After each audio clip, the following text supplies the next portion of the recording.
was doing that were erratic in terms of my behavior and very impulsive.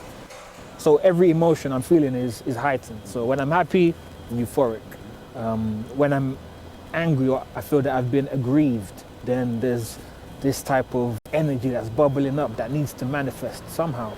And so that would lead to certain confrontations, whether they're at work or in the home situation, and tensions began to brew.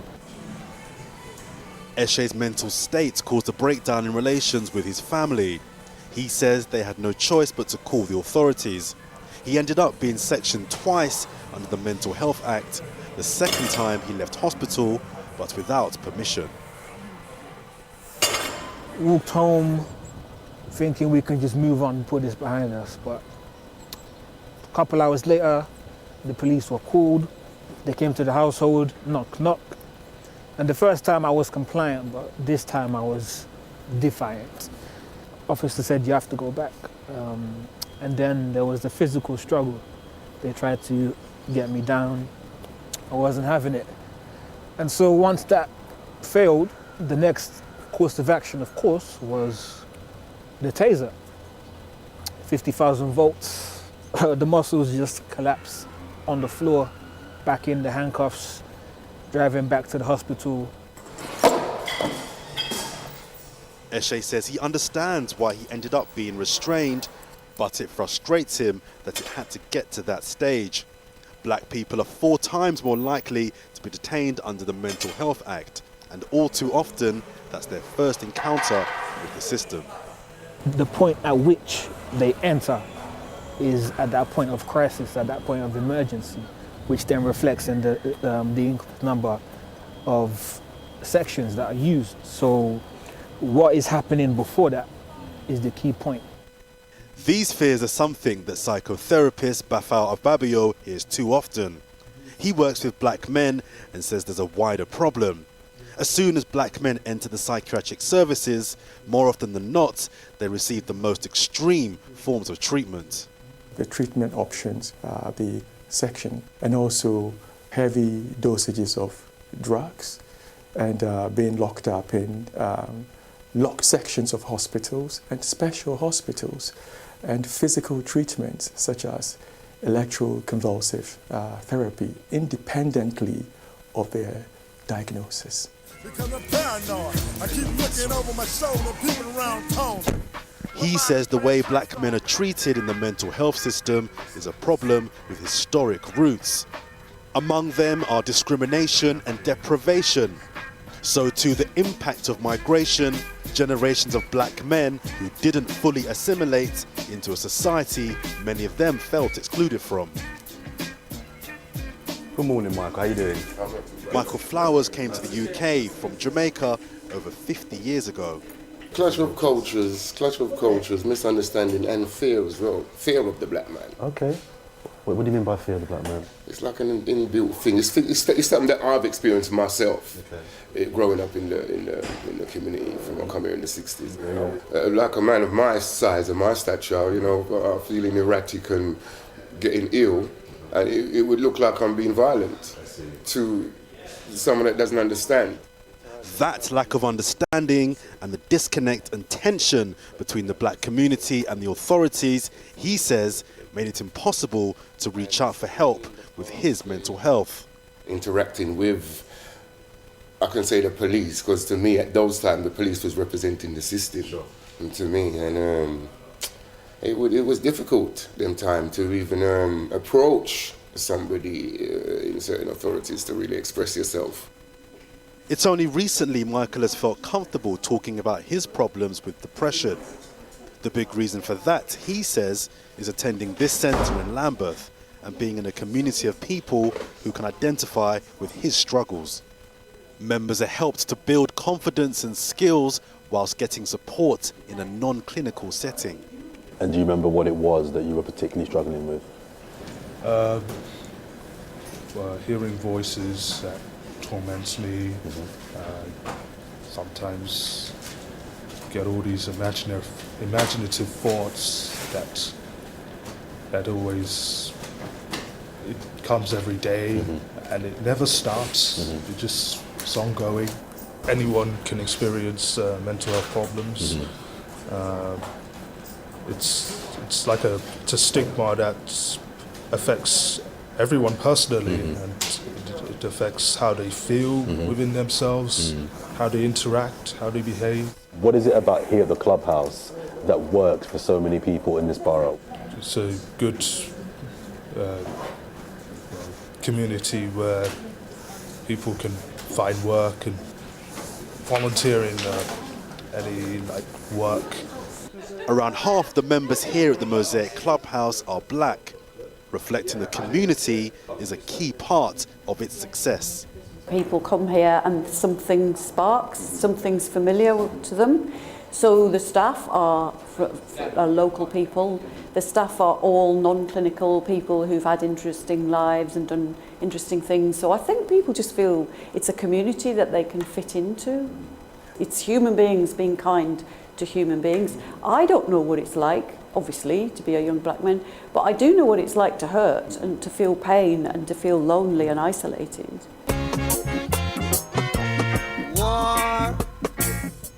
The work on the ground within Lambeth is significant. Local councillor Jackie Dyer feels one of the key reasons black men are being failed is because members of the community aren't being involved in the decisions affecting them.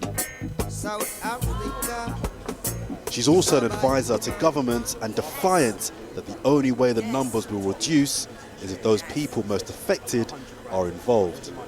You've got the same players making the same decisions about a people that they know nothing about, and so they are designing services, improving services, but at a distance away from those people. How are you going to reduce the numbers? The numbers won't reduce. How are you going to reduce the numbers of people that enter the system at a crisis point?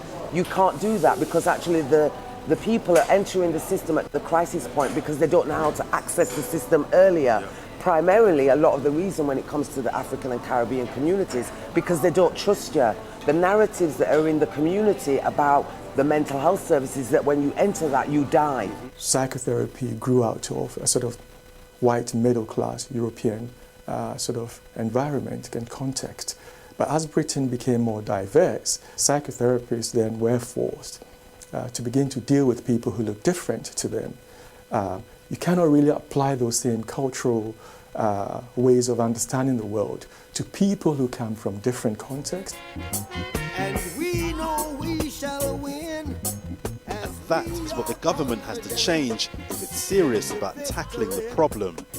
The Prime Minister has commissioned a review into the Mental Health Act, acknowledging the disproportionately high numbers of black men being detained. But it's local communities that have taken the first step, recognising the need to take control of an issue that affects everyone. Well, in response to that report, a spokesperson for South London and Maudsley NHS Foundation Trust told Channel 4 News that it is strongly committed to understanding the social and economic factors that impact upon black and minority ethnic communities and are providing services that are more responsive to their needs. Well, joining me now is Jackie Dyer, co-founder of Black Thrive, a partnership for black well-being, and Roger Smith of the Nubian Users Forum, a group that supports minorities with mental health needs. Let's talk about solutions for a few minutes, because that film laid out the problem very, very clearly. How do you make a health service that is predominantly white and Asian, in terms of the people delivering the service, sensitive and accessible for black men? Well, first and foremost, let me just address that by saying that it's one of the most difficult tasks to actually do, because you've got a predominantly, as you said, a white area, and we're always in a minority. And secondly, as a black person, as you saw from your own film, you'll see that you're going to be marginalized and disenfranchised straight away. You don't have to say anything or do anything. Your complexion just says it all, and straight away they look at you as being the aggressor. So how do you take away fear of the black man? So the way you take away the fear is basically and how important it is, right? And how thoughts become things, right? Yes, sir. So the rules on my interview goes as such. One, we can't talk negative about anybody that's not in the room. And to be honest, I don't really like to talk about people in the room. I only like to talk about us Yes, sir. and our own experiences. Two, we're not here to agree or disagree, but only to understand, right? And yeah, man. So let's hop straight into it. So the first thing I'm going to say, how do you define mental health? Mental health, from an African-centered perspective, because that's the narrative that I push, is one's ability to be in harmony with the universe and everyone in it. Now, if we look at mental health as defined by the American mental health establishment, it doesn't differ too much. Mental health is defined by one's ability to function within a given set of circumstances. So when you're diagnosed with mental illness, borderline, bipolar, depression, schizophrenia, personality disorder, the list goes on, it's because of your inability to function harmoniously with a given institution or set of circumstances. Now, although I don't necessarily disagree with that diagnosis, or that definition of illness, it does become a problem for us as African Americans because the system as it operates was intentionally designed for us not to be successful within it. And what happens oftentimes, so if we look at the school to prison pipeline or public school here in Philadelphia, and I'm a former Philadelphia school psychologist, by the way, okay? If the black boy isn't learning, we blame him. We don't look at the system. Now, from a Eurocentric definition, the black boy is the problem because you're supposed to function within our institutions. But from a holistic African-centered approach and from a truthful, honest approach, he's not the problem. It's the system in which he's being forced to function. So although I don't necessarily disagree with their definition, it does become problematic for us because the systems and institutions in this society were not designed, nor were they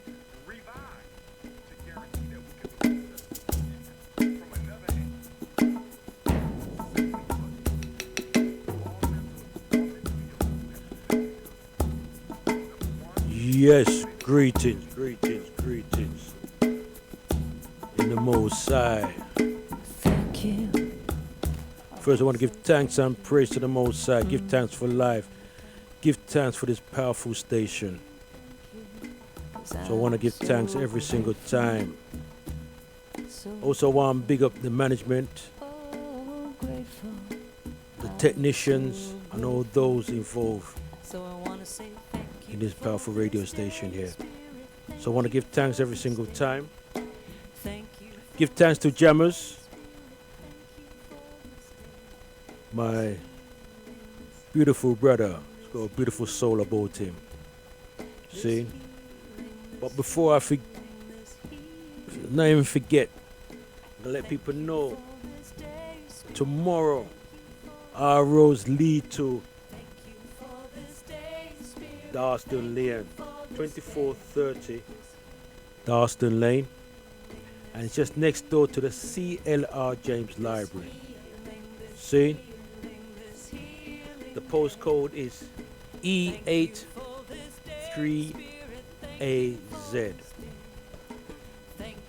And the subject matter is the truth about mental health. Let me repeat that again. The truth about mental health. Why do so many black men find it difficult to discuss their problems? And this is Find Your Voice in association with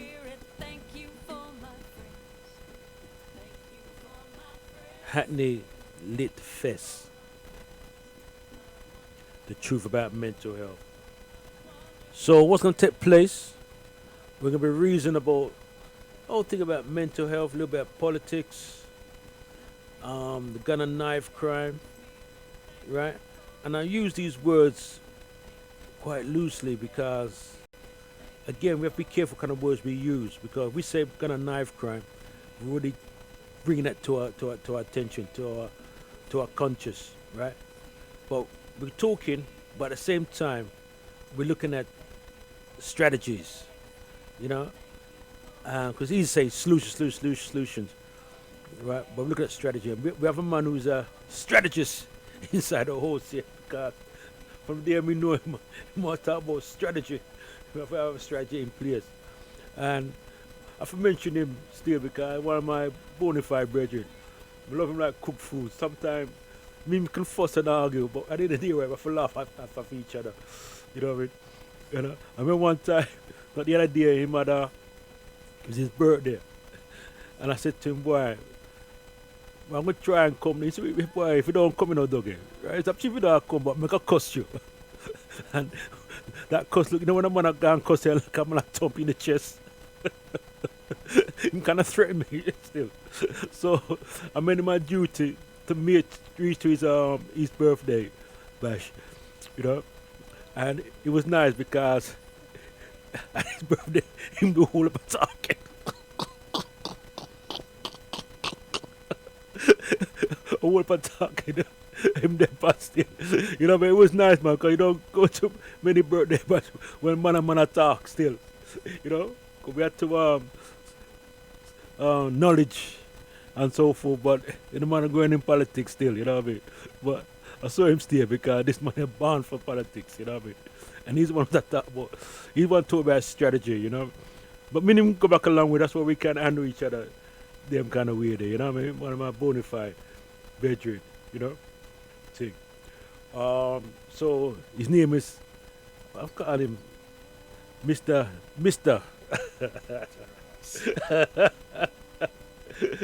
Yeah, so he'll be reasoning with us on here and thing. Also, we expect a call from my brethren Kinsu, who'll be on the panel tomorrow, and he'll be reasoning with us, talking about your thing about trauma, your thing about mental health, because you know he's done an in-depth work in that particular, done a lot of research, and can't wait to have his input very shortly. See, so as I said, that we do have a serious program, and we'll be talking, and we'll be reasoning. You are the hands, you are the voice of spirit on earth, and who you are, and all you do is a blessing to the world.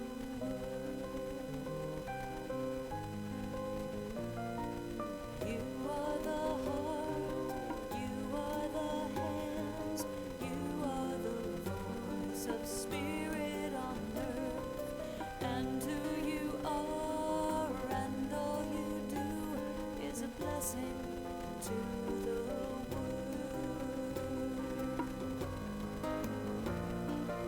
We are the heart, we are the hands, we are the voice of spirit on earth, and who we are, and all we do is a blessing to the world. We are the heart, we are the hands, we are the...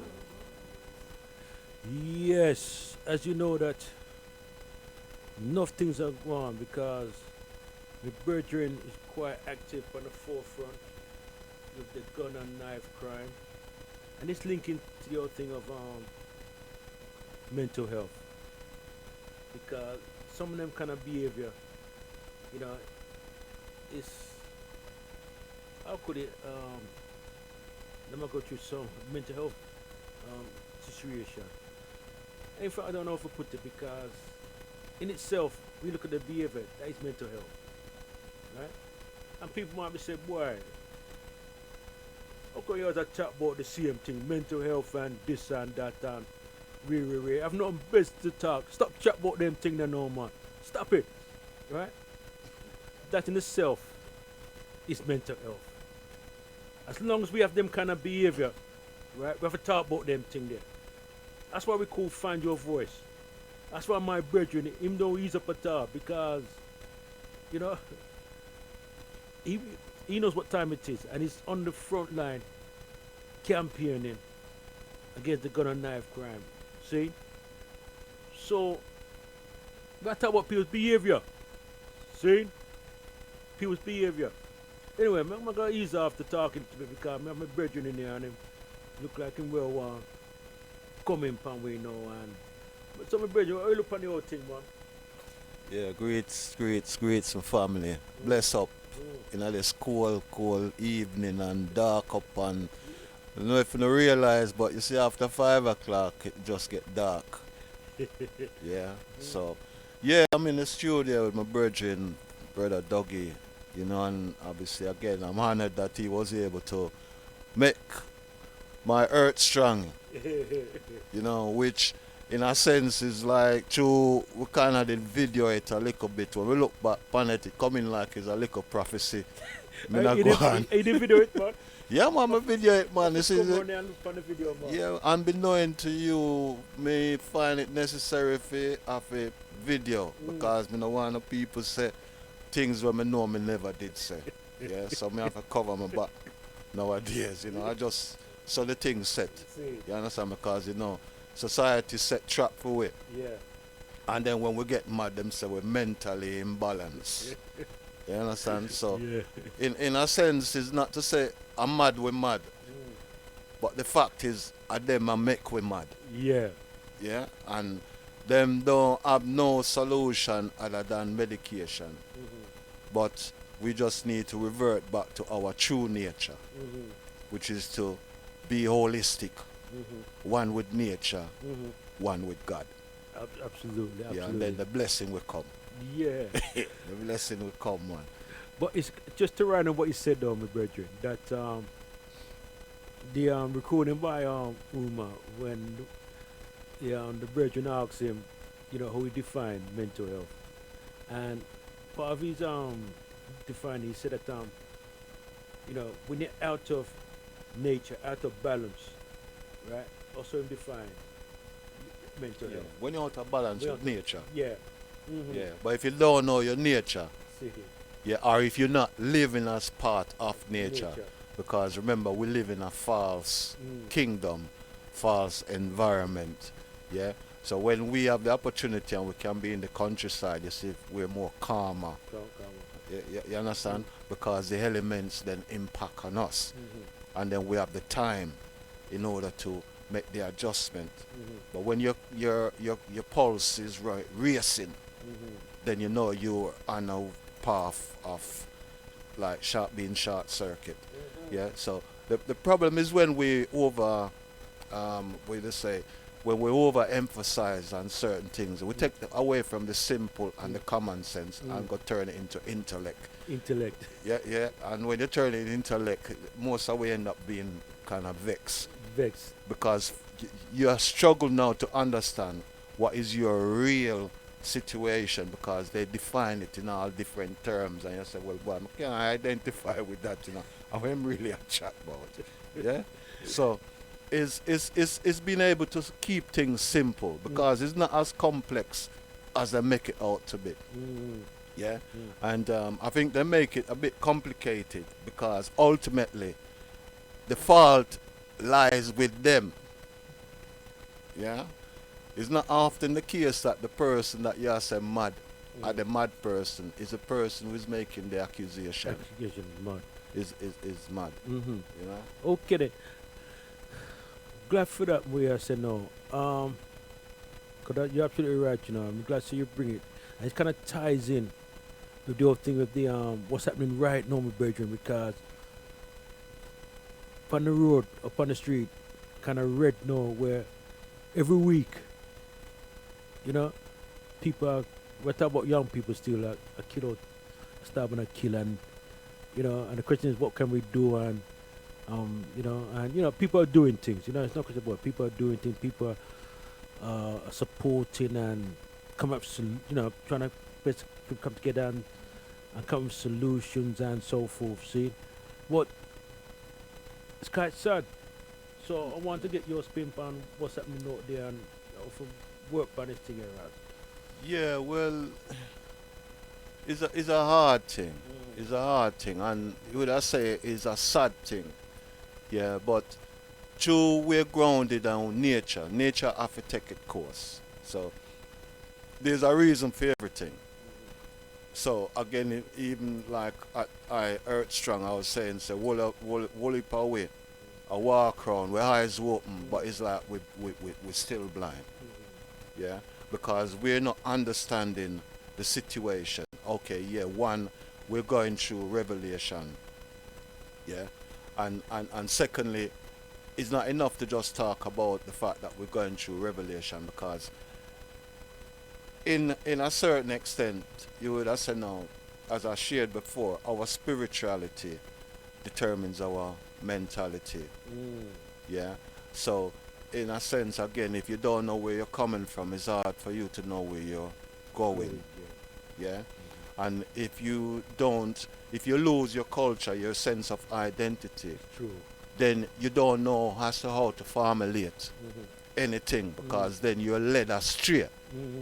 Yeah, by people who don't even know where they might come from. Every turn they make, them need way to straighten them out. Yeah, and for some of us that would have been driven to madness when you watch the program the other day with David Lammy, The Unremembered. Oh yes, I did see that the other day. Yeah. Yeah. Just turn it No, back to the it's not to say they're unremembered, you know. A whole heap away. Yeah. No. Yeah. Know the truth, because you know, like I know that Myrna Simpson, she tell me of her family's contribution to that war. Yeah. And then 2 tours down the road, we see what justice was served. Yeah, insofar as the death of our Jai Gardner. You understand? So we have all reasons to be mad. See. Yeah, or for us to be pleading for insanity. Yes. Because of the pressures that our oppressors have applied on us. And yet still we continue to rise.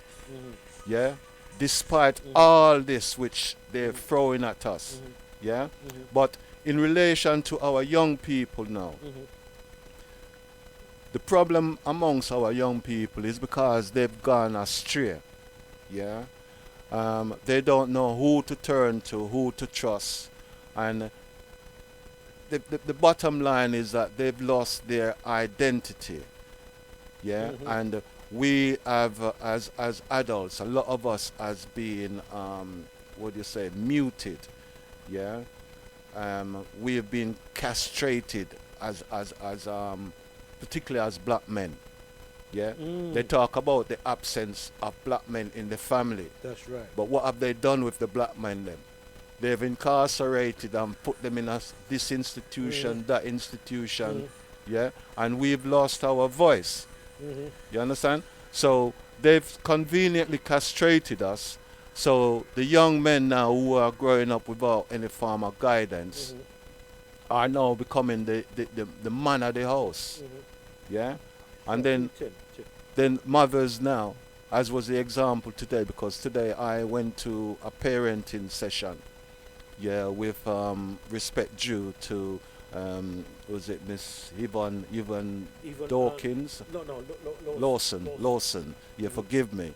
Yeah, and Shirley. And it was I just embraced Shirley because obviously we were on the road from Rough Diamond days. Oh, you know from Rough Diamond days, yeah? Yeah. Okay then. That's you understand? So wherever I go, it seems that there's somebody there that I've journeyed with. Yeah. So for me, it was a pleasure to sit down and listen and learn and see where I might well have made my mistake as a parent, because like no, I'm a grandparent.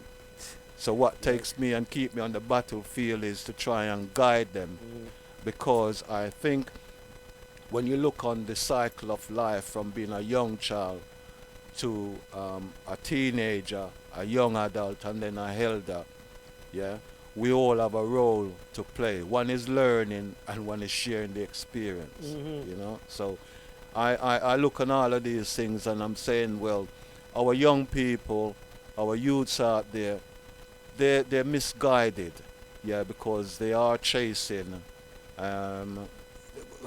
It's hard even to understand, but it's like an illusion. It's an illusion.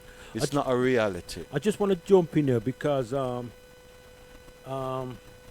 need to big up Yvonne Lawson for the kind of work she's doing in the community, and also Royston as well, in terms of powering the parenting, you know, and taking responsibility. Because yes, we can look at the bigger picture, and as the brother has said, you know what I mean, that, you know, we're in a system where it's not for us. let's put everything on the table. We're not trying to throw a stone and go down that road there. But they have their agenda and they don't be about us, right? And you can see the result, and they're really targeting mostly the young black men them. See? Right? But we have to be wise today. This is what the brother said. We have to be wise, right? And look at what they're doing to us. Start, because it's about empowering ourselves, get the information, right? And start doing things for ourselves, right? And get at the kind of trap what they put out for us. Because at the end of the day, and the brother would agree with me, to them it's all business, you know. It's all money, you know. You know something, brethren, you know, say, this brother was breaking it down to me the other day that, man, me never know this, you know. You don't get expelled from school, right? Exclusion. Yeah, and they're going to a different kind of school. I don't want to name them. Unit. But understand that they get certain amount of money for the child. The school gets some money, get some money, and they get certain amount of money. So the more, exclusion them get, it's more, yeah. And when they're in that system, they don't really business about them. See?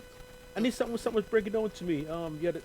Yeah, it's the same trick that they apply when you consider deprivation. Yeah, it's like there's a deliberate ploy to run down communities. Yes, because when communities are broken, that situation then has to be addressed. So it attracts money. Yeah, and they're so I can't use the term clever, but they're so conniving in their ways and their thinking that they project the outcome, which is to destabilize communities. Yeah. And the best community to destabilize is the one who has the most to lose, which oftentimes is us. If they can keep us divided, that's right, then they can rule and conquer. Yeah, but I'm gonna share on our blessing this time round. Yeah, because I'm gonna touch upon the politics a little bit. Yeah, this time round is the greatest blessings. Yeah, because you see how the politicians, they're divided amongst themselves for the first time in our history. Yeah, they said same thing that they've been netting out or putting out to us to divide and destroy has come home to roost. Yeah, so like I will say, and I'll share it with you. Yeah, they don't know who is who. Even this evening, I read so the Conservative have X amount of lead. But listen now, would you really vote for Boris Johnson? Yeah, especially after you say you just watched that program the other day about the unremembered. See. Yeah, would you want to go and vote for these people? Yeah, and when you're considering, yeah, we've got a champion out there who has got a socialist agenda. Yeah, that they've saying that anything he say, they say is anti-Semitic. Yeah, to the extent now that every party are gang up against this one individual. It's not even so much the party, you know. It's just because he is the leader. Yeah, they're prepared to sacrifice everything. You understand? So what is it that they have seen that they don't want to tell us? Yeah, in this man.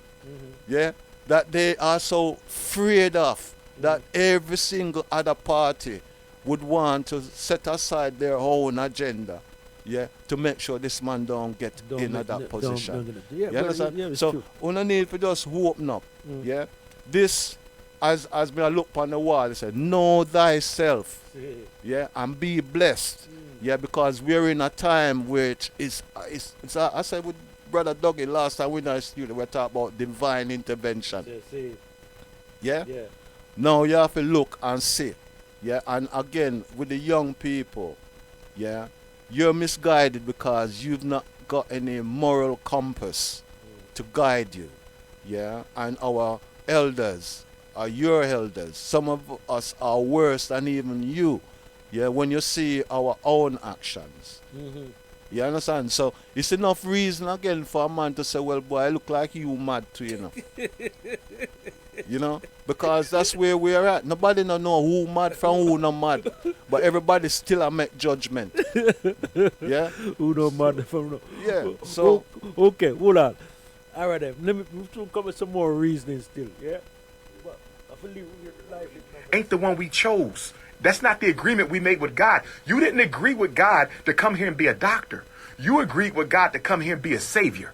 You didn't agree with God to come here and be a rapper. You agreed with God to come here and be a medical doctor. You see, so a lot of times when people say, I still feel unfulfilled, I'm still not happy, I got all the money, I got a wife, I got a beautiful family, why am I not happy with myself? Because you're not walking the destiny you chose in heaven before you got here. So being in alignment with divine will is key, because guess what?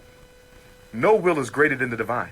So even if you are totally committed to building the greatest entertainment company in the world, if that is not the contract you signed with the Lord before you came to this earth plane again, it will fail. And even if it succeeds, you'll never be happy, because that's not why you're here. You must walk your path, and you must find out what your destiny is. Knowing your destiny is critical. And that's why in our tradition, we get spiritual readings from time to time to help us know if we're on the right path or not.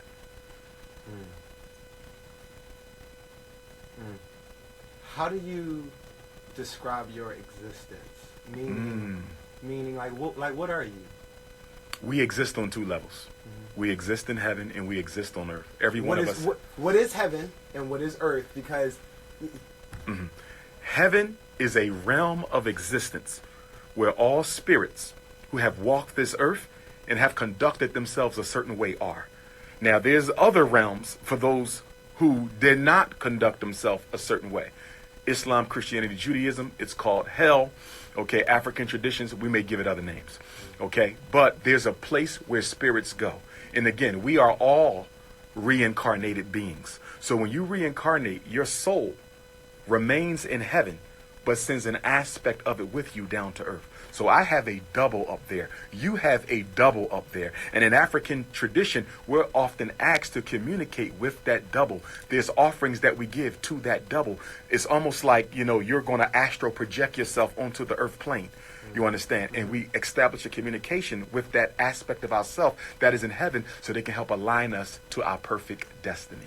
Is it written or are you writing it? It's both. In African culture, we say we're not creators, we're co-creators. When you talk about fate versus destiny, it's a balance. Your destiny is written before you got here. However, you can change it by your conduct and decisions. I could have been destined to be the greatest black leader in world history, but because of poor decisions, poor character, mistakes that I made, I can cut that short. Which is why in our culture, making decisions is critical, because every decision creates a set of circumstances that dictate that more decisions need to be made. So again, it's about staying on that path. For example, somebody calls you tonight. There's a party going on. You're like, I don't know if I want to go. They be kind of shady over there. You decide to go. You lose your life. Your destiny was to do something great on earth, but you made the decision to go to a party where you lost your life, where you could have easily decided not to go. So does everyone die when they're supposed to? Not necessarily. In fact, when people die prematurely, there's certain rituals that we do because your soul was not supposed to go back yet. You were supposed to be here a little longer, but because of poor decisions, you lost your life earlier. We co-create with the Creator. I believe that the world is not happening to you, that it's responding to you. Okay. I believe that what we put out is what we get back. I believe that love conquers all, right? And thoughts become things, right? So for me, thoughts become feelings and feelings become actions, right? So if you think your spouse is cheating on you, then you'll feel like, for instance, like you'll get hot inside and then you'll pick up the phone and that's an action, right? So thoughts become feelings, feelings become actions, actions can become behaviors, behaviors become habits, habits become your personality. And that becomes your destiny. And that becomes your personal reality. That's how you interact with your personal reality, right? For me, I understand that you can add an emotion to a thought to bring it to manifestation, right? So at the end of the day, I don't know what to believe, right? I heard about all the religions, right? I grew up And I grew up Christian and I grew up Catholic. My mom was Catholic, hardcore. Yes, sir. Right? Get the rosary, do your Hail Mary. Yes, sir. Okay? And my dad was Muslim and my mom was Christian. Great. So look, I go home. No. This is how we do it, right? So I'm like, wow. At a young age, I realized that I had a choice in religion, right? I said, oh, wow. I never knew that you could choose religion. Then I realized that we are free to choose, but not free from choice, right? So that means that we have to make the best decisions we can make. Yes. How do you make a good decision? How do you know? Because at the end of the day, you do have to choose something. You have all the choices in the world, and everything exists at the same time, right? So how do you know when you're making a good decision? It's tough, but I would say some aspects of making a good decision, number one, include knowing all your options, not being emotional with it. A lot of times our emotional commitment to a certain path is what keeps us from making a chosen decision. For example, you're about to get married. You find out she ain't the right one for whatever reason, but you done spent all this money on the wedding. You didn't already pay for the honeymoon. You got all the top names of the industry coming to this wedding. You know that she's no longer the one for you. You know it in your gut. But guess what? You're going to go ahead and get married anyway because of how other people perceive you. Your emotional commitment to the situation you created around her becoming your wife forces you to go forward. I know a lot of people who've done this.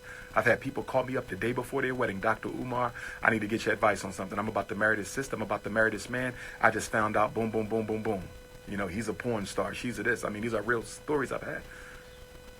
If he's doing it now, he's going to do it after you get married. Marriage is not a cure for promiscuity.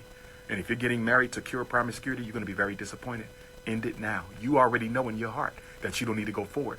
But you're more concerned about how people look at you than you're concerned about your happiness and peace of mind.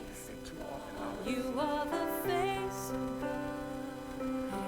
of Okay then, the live link number is Clive, read on that live link number.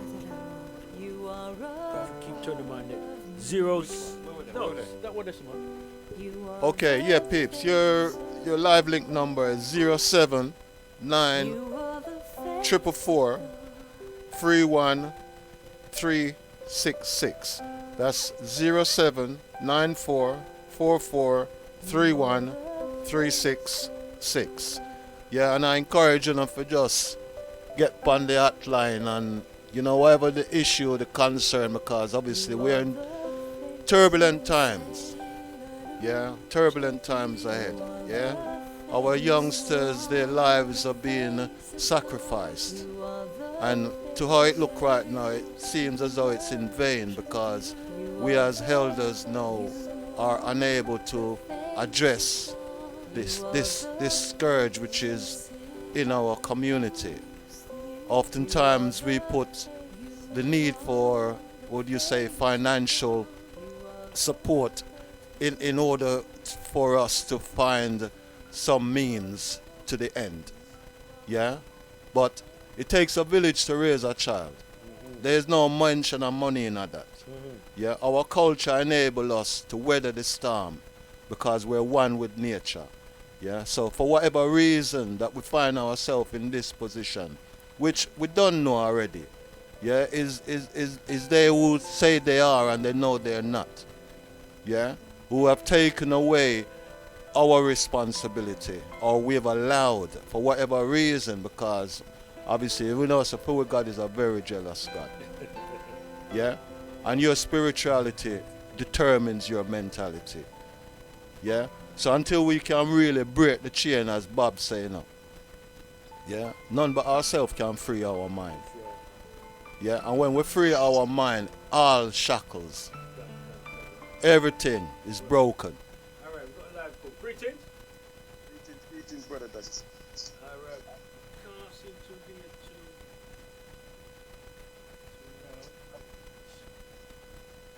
Can you hear me? Yeah, it's a bit low, you see. I don't know why it's so low. Okay. How is that? Yeah, we can hear, but it's very low though. It needs to be turned up on our side. Speak. Hold on. Friday. No, it's our side. Oh, is it your side? It's our side. Let me turn this on. Okay. Go on, talk now. Yeah. Greetings.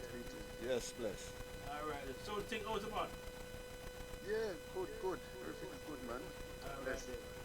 Well, you know, sir, we can't do a show without your completion on it, you know? You know, we have to find a signature, you know? You're the final signature because enough time when we talk about you, you know, brethren, you know? Say, boy, I have a man whom we know, you know, and his name is Kinso, and when the man reason with us and talk about trauma and he breaks it down, then they all think about holistic health, they all think about life, you know? It's like you're taking us right through a journey, boss, you know? And we'll always be in debt to you, man, because, you know, we've talked about the coming of Christ. I mean, to me, you're the living Christ, you know, among us right now, man, with the wisdom we have, brethren. So, you know, we have to give thanks to you every single time. But also, have a brethren inside the studio, right? And it's a man undercover movements him there on still, you know. But we call him brethren, you know. Yeah, man. And my reason about the politics and the whole thing about mental health, how it links in together and so forth. So I'm going to bounce in with you, see? But it could be wise, you know, because, you know, I know you're doing a lot of work around the whole thing about trauma and the whole thing about mental health and them thing there. But why is it you kind of focus around the whole thing about trauma? And can we understand why? But for those people who probably is here for the first time, yeah, man, just give the reason why you focus more on trauma and thing. Well, I mean, one of the things to understand is that when we look back at the mental health statistics, and you really look at it, you see that black people, for example, are 3 to 4 times or even 4 to 5 times more likely to be admitted into or to even make contact with the hospitals or the mental health institutes for that illness, you know, 4 to 5 times more than other races. And obviously, well, this isn't obviously, but in the book that I wrote, I mentioned that, you know, the statistics, black people are a higher incident rate for most diseases, most non-communicable diseases. So there's a pattern there, and then when you look back and you see that, you know, that you look back at the Holocaust and the multi-generational curse coming through, you start to realize that the mental health problems in the black community link back to the multi-generational trauma, which brings, when you break it right down, it comes back to the parenting. You know, that's right at the grassroots level, it's the parenting. And because when we don't understand parenting, because the essence of parenting is child developmental needs, you see? And a lot of us, when I speak to people about this, they're really oblivious to what child developmental needs are. And then if you go into it, and my own experience showed me that it's the lack of child development, the unmet needs is what is really weakening the brains and causing undeveloped adults, what we call adult children. I wonder if I could just jump in there. When you talk about unmet needs, just give us an example what you're talking about. Give us a good picture what you're talking about. Right.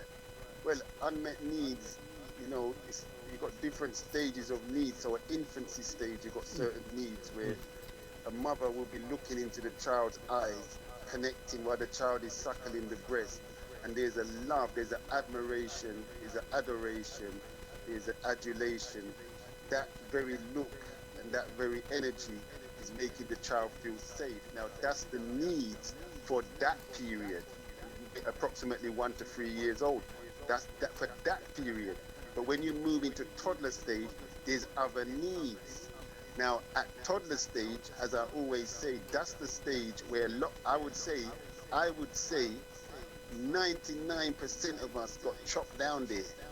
and I can look into the world and see how the adults are behaving, and you can tell which needs were they chopped down at. You see, you can look at an adult and see what needs they were chopped down at. And the infancy stage that we just mentioned, right, if those needs are not met, those are known as narcissistic needs. If they are not met, you find adults with very narcissistic styles and personalities, traits, which can start from selfishness right to pathological serial killing. You know, so it ranges. But the toddler stage is when the toddler reaches to that stage and he starts to stamp his foot and say, that's mine. No, I'm not doing that. I'm going here. And he's stamping his autonomy because he's felt safe. He's got through the first 2-3 years, and right, he's feeling like now he needs to be himself or herself. That's the point what we're not getting, because a lot of us as parents think that we gotta teach, we gotta dictate, they gotta be like us, we gotta groom them, we gotta raise them. You don't raise human beings, you raise cattle. You raise cattle, you don't raise human beings. But we have not understood this, so we dictate and we start to condition the children from 2 years old. And what you're doing there, you're going against their own natural tendency to be autonomous. Doesn't mean they're rebelling. It doesn't mean they're being feisty. It doesn't mean they're rejected. It just means they're being themselves, because they are an individual soul. So they are being themselves. But if we as parents, many times we have our own issues we're carrying, so we don't have the emotional space to facilitate that growth that the child is going through. So what happens is we kill it. It's a psychological death. I know it sounds harsh, but this is the reality. I'm just about truth. It's a psychological death that takes place there. Because the child was born physically, and then now the child is being born psychologically. That's what is happening in the toddler stage. So if you suppress that, you are killing them psychologically. There's a psychological death. This is why you look out into the communities and you're seeing a lot of our people, and a lot of people generally, they find it hard to be themselves. They're looking they're looking approval from others. They're people pleasers. They're shame based. All these traits are going back to one thing in particular, and that is not being loved for who you are. Okay then.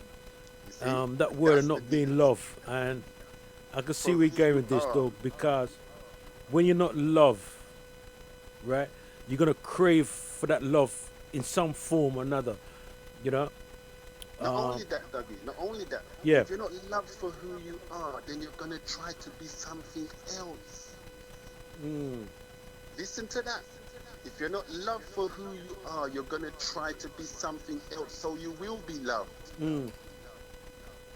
You see, and that's what many people are doing. So they're not being themselves. How do they do that? They have to go into their mind. They live in their head.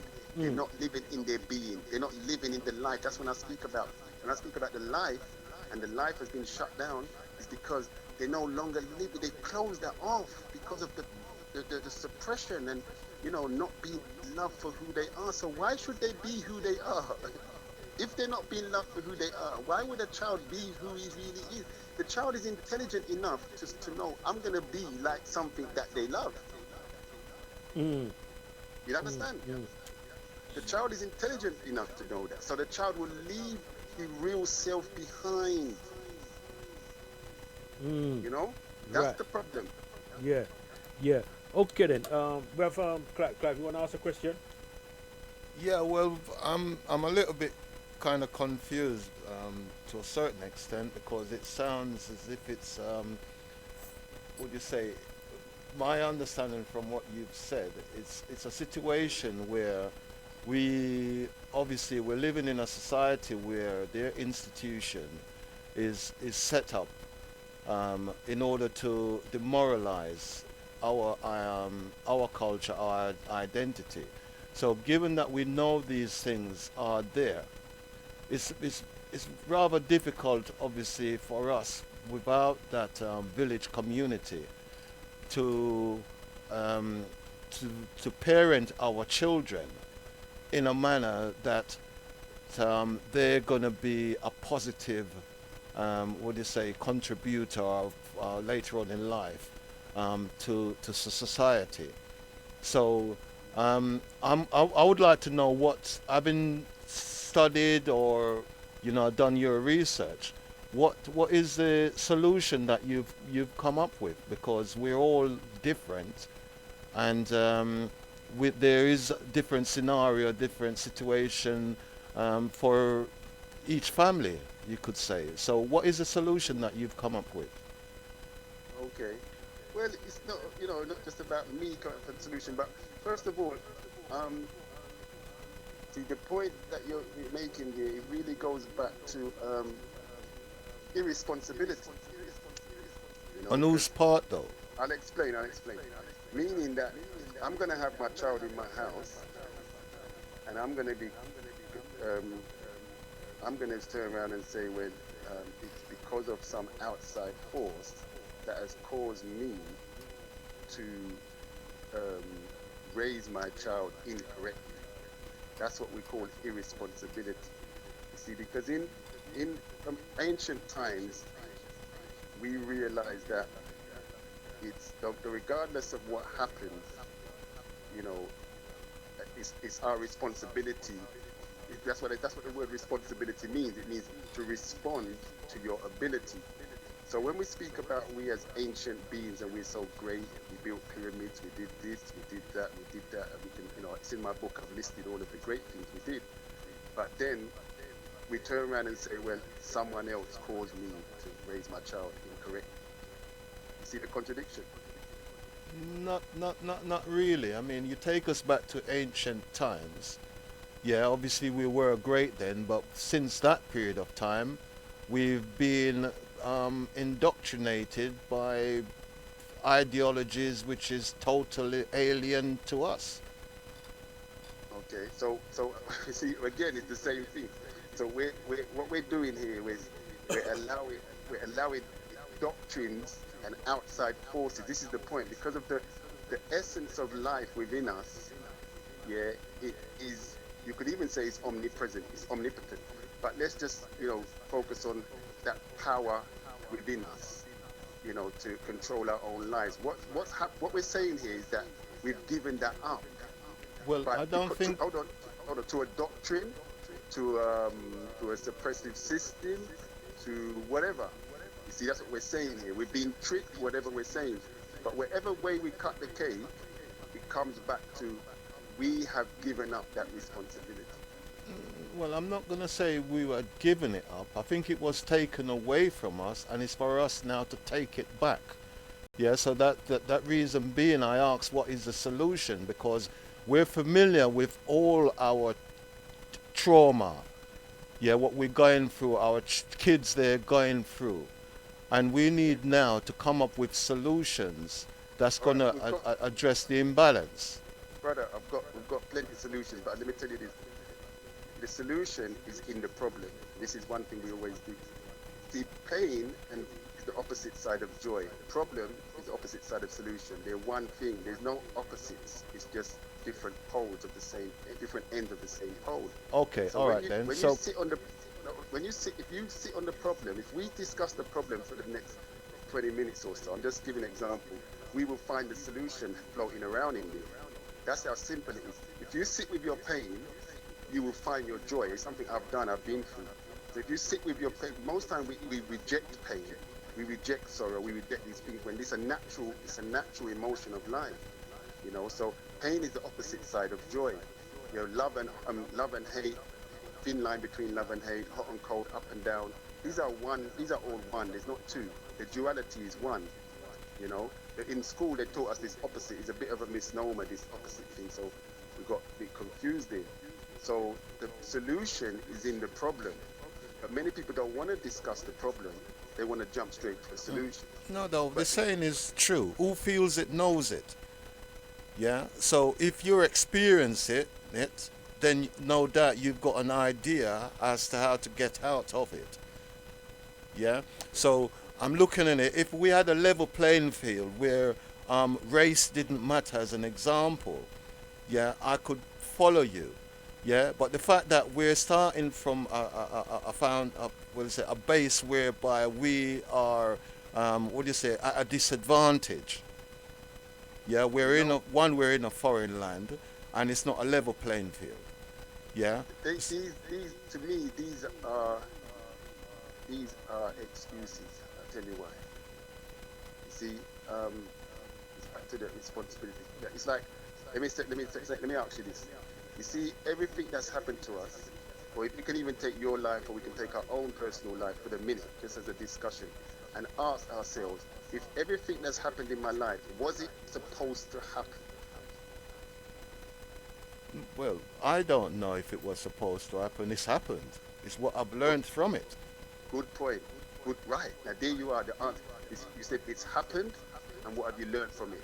That alone qualifies that it should have happened. You just take your time with that. Yeah, it had to happen that way, because you can tell you what. The question I just asked you, even if God come down right now, he can't change that. What I just did and what you just did. Yeah, well, me can't necessarily agree with that, you know. Well, listen, brother. It's not about agreeing. It's about, this is the thing again. This is what this whole thing is about, clarity. We as a people, we're not seeing clearly, and it's because of what we've been through. I admit that. Yeah, but you say if God come down. No, listen, God, because I'm just giving it as an analogy. Yeah, well, you have to be careful how you use that for me. Well, you see, that's the thing now, because if you're going to get into emotional feeling, I know where the problem is. We know where the knot is. You see, so because what happens is religion is one of the things they gave us too, in order the suppression that you speak about. Who gave us? I know the same people then. No, man, we had it before them give with film version. All right, watch this. I'm not going to get into religious things. I've done this for about 20 odd years. If we're going to, I could go into any religion right now, and we can understand the. Yeah, well, we're not talking religion. We're talking nature. Yeah, but hold on. Yeah, but if you say God, all right, I don't want to go into. If you say God, but are you bring it up? No.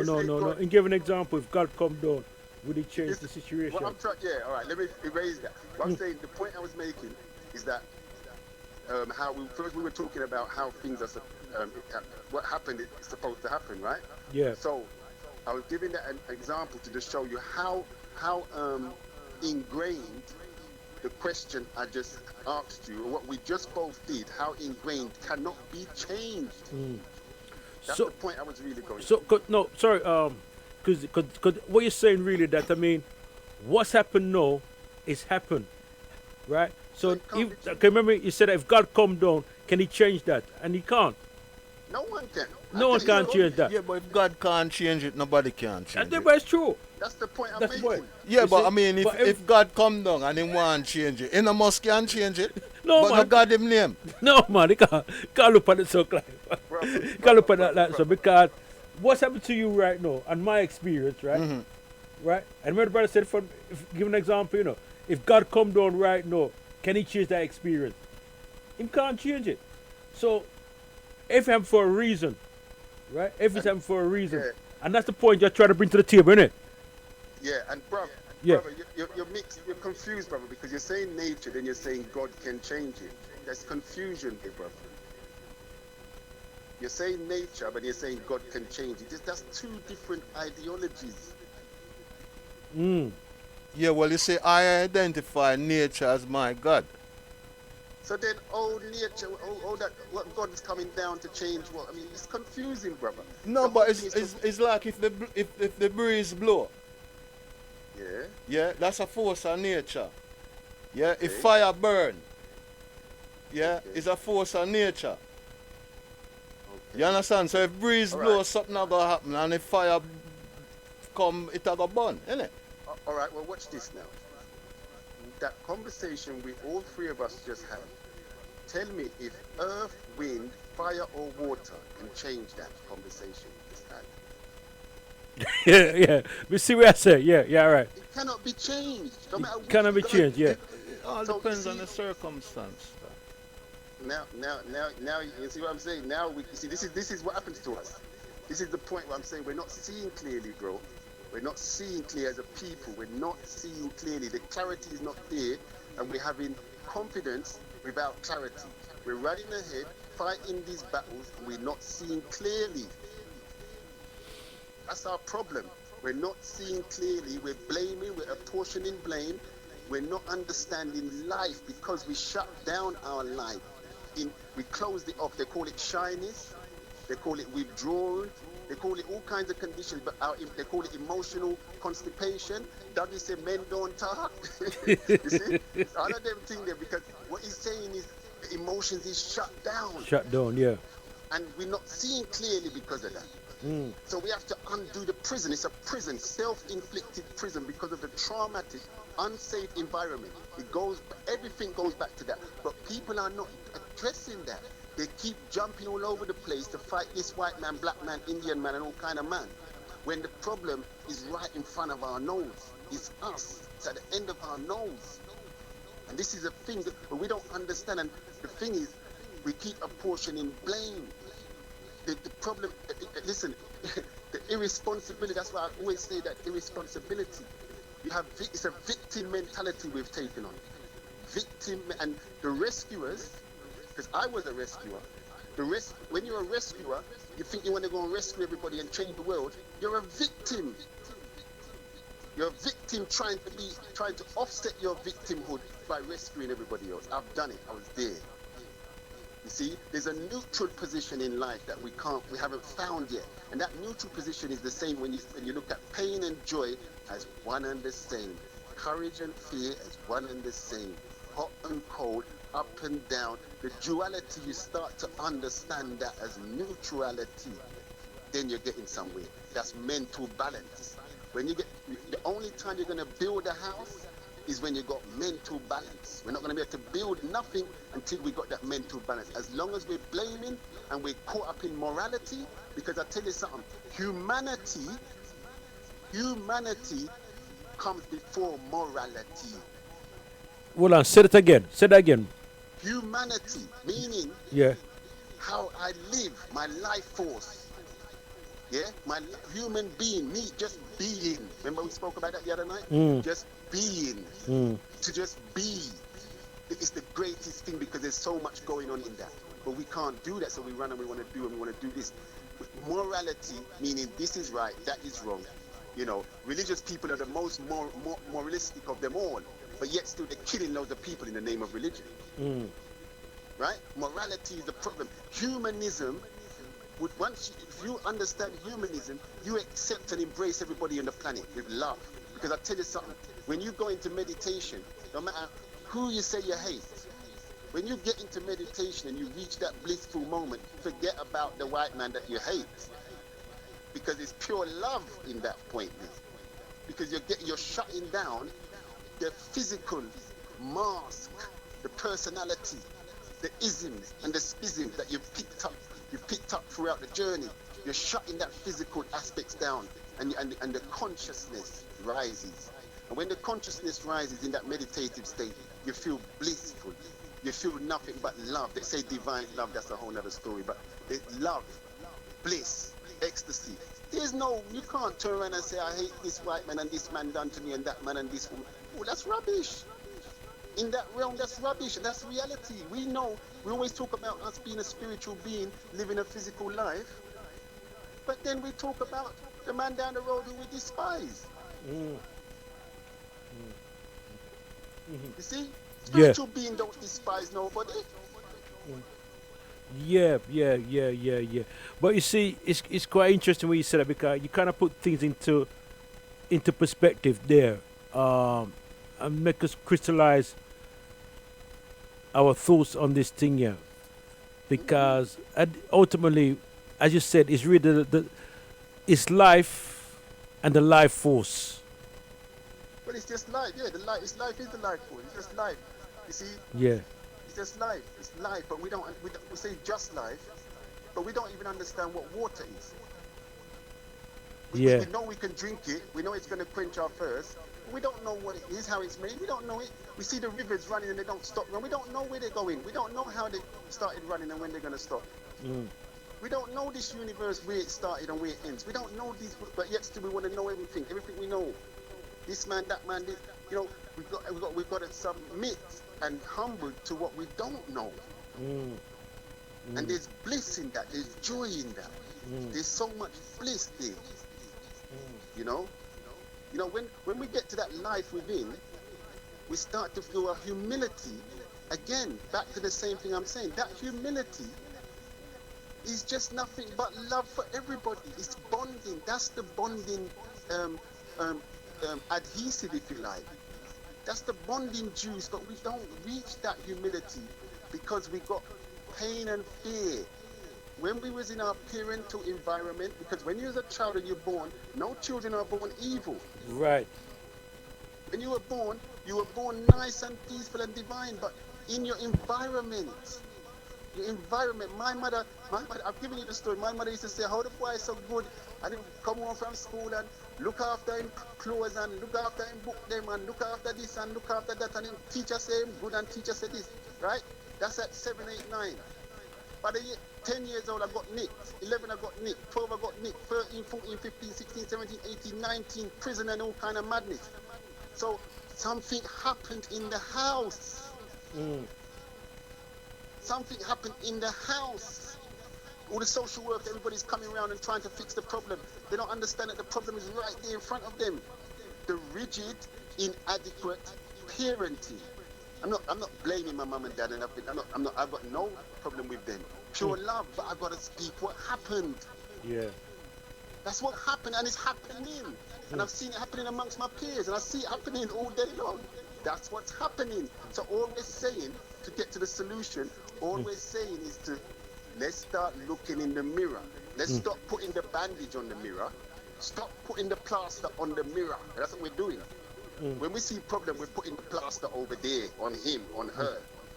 Yeah, in the mirror. The person who's doing you, what you said doing you wrong, is more time reflecting yourself back at you. Yeah. That's what they're doing. Yeah. Your partner is just, that's what they do. I call it reflection therapy. So instead of putting the plaster on the mirror, yeah, blaming them, put the plaster on yourself. Apply the medicine to yourself. When you're hungry, you don't feed another person. You feed yourself. So now we're sick. We don't put the medicine on another person. We put the medicine on ourselves. You see, and if we all do this, apply to ourselves, this is how the world will get better. That's the solution. But we've got to start with awareness, my brother. We've got to be aware of what's going on first. With awareness, nothing happens without awareness. And then acceptance. Acceptance is a powerful principle. I had to go through acceptance. 2 years ago, I had to go through acceptance. To accept all of this, what I'm telling you. To accept that my own trauma, that my relationship's breaking down, the marriage that I came out of broke down. I look back at myself. Is that for my trauma? I had to start working on myself. I had to turn inward and find that love. You understand? And find that essence and work on growing the life in me. Because I imprisoned the life. I locked it down because of the environment. I can't blame my mother and father. I locked it down because of the environment that I was in around them. I can say that I know that their parents put them through some stuff. And we can keep going on and back and back and back. But what's that going to do? That's not doing anything. Truly. I understand what you're saying. Where we are. Yeah. I understand what you're saying from this. You want to come, Sir Bridget? I'm still just concerned as to where we're going to move from here. You know, I just told you. Given that the wholeness is on us. I just told you, brother. Awareness. We've got to start with awareness and acceptance. So we've got to learn. Yeah, but if not all of us are enlightened to be aware of our situation. No, you've got to become aware. Otherwise, there's no.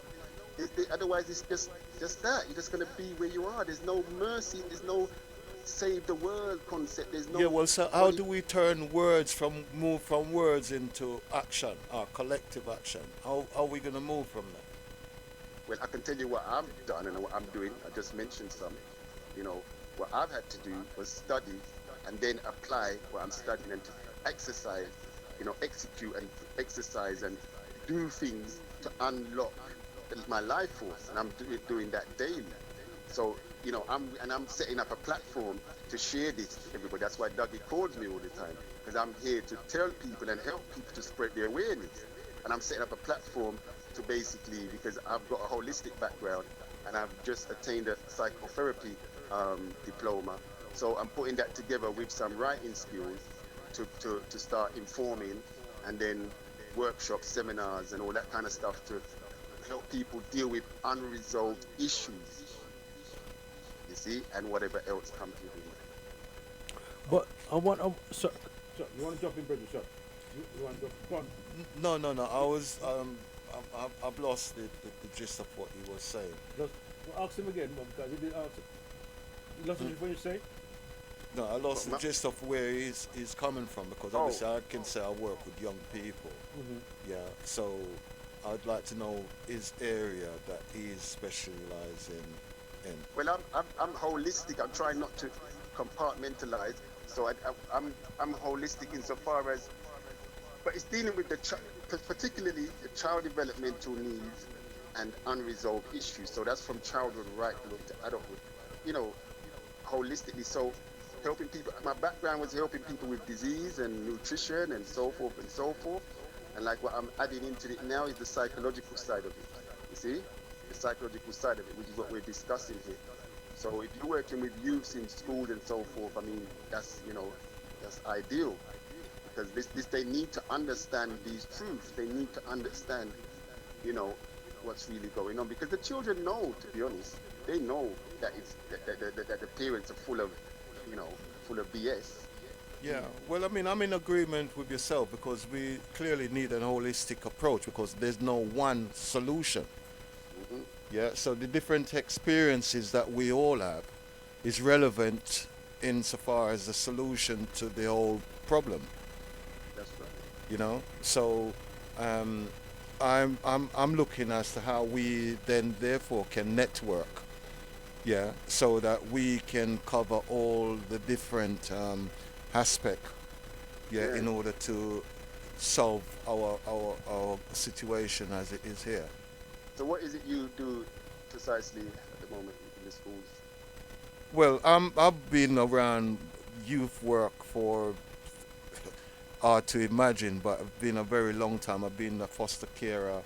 I'm presently engaged, obviously politically, and I believe, like what I have got presently, my idea is to be able for us to network more so that we can touch on the different aspect of our problems. So what I'm therefore saying is, we need, particularly when we're dealing with our young people and all of these stabbings, yeah, we need one with like an umbrella organizations that can pull all the different situations that have arrived through the deaths within our communities, so that we have one collective voice coming from different circumstances. Because within the home, yeah, not all parents are bad parents.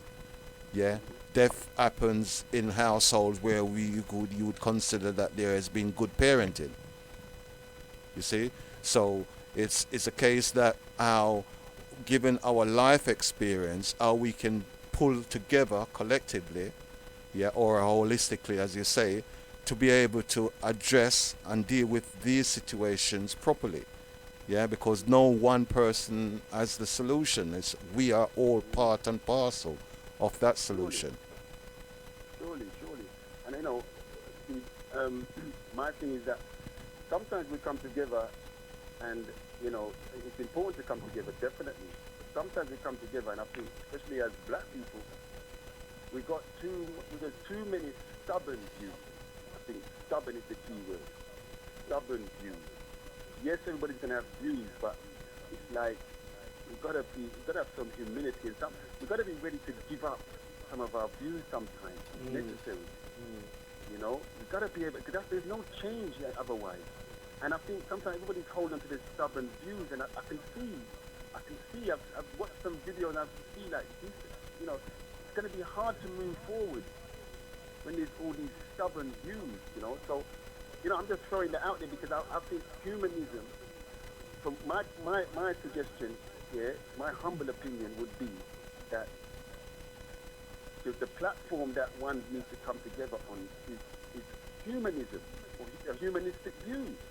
That we can all agree that we are human beings, but you see, what morals, we're going to have so many differences when it comes to morals.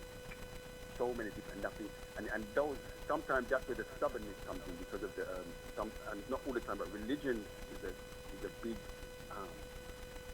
motivator thing as well. So it causes very, stubborn views. So I'm saying humanism overrides, beyond and before morals, So I'm just suggesting, maybe it can't work, I don't know, but I'm just suggesting when people come together, I think we need to have, a template or some kind of basis to unify. Yeah, well, I think it's the aims and objectives that, that final outcome. I think that's what we need to get to. How we're going to get there, then we obviously would need to reason and to draw on our individual experiences that is relevant to the outcome. Yeah, that's I'm all up for that. May I say something? Definitely.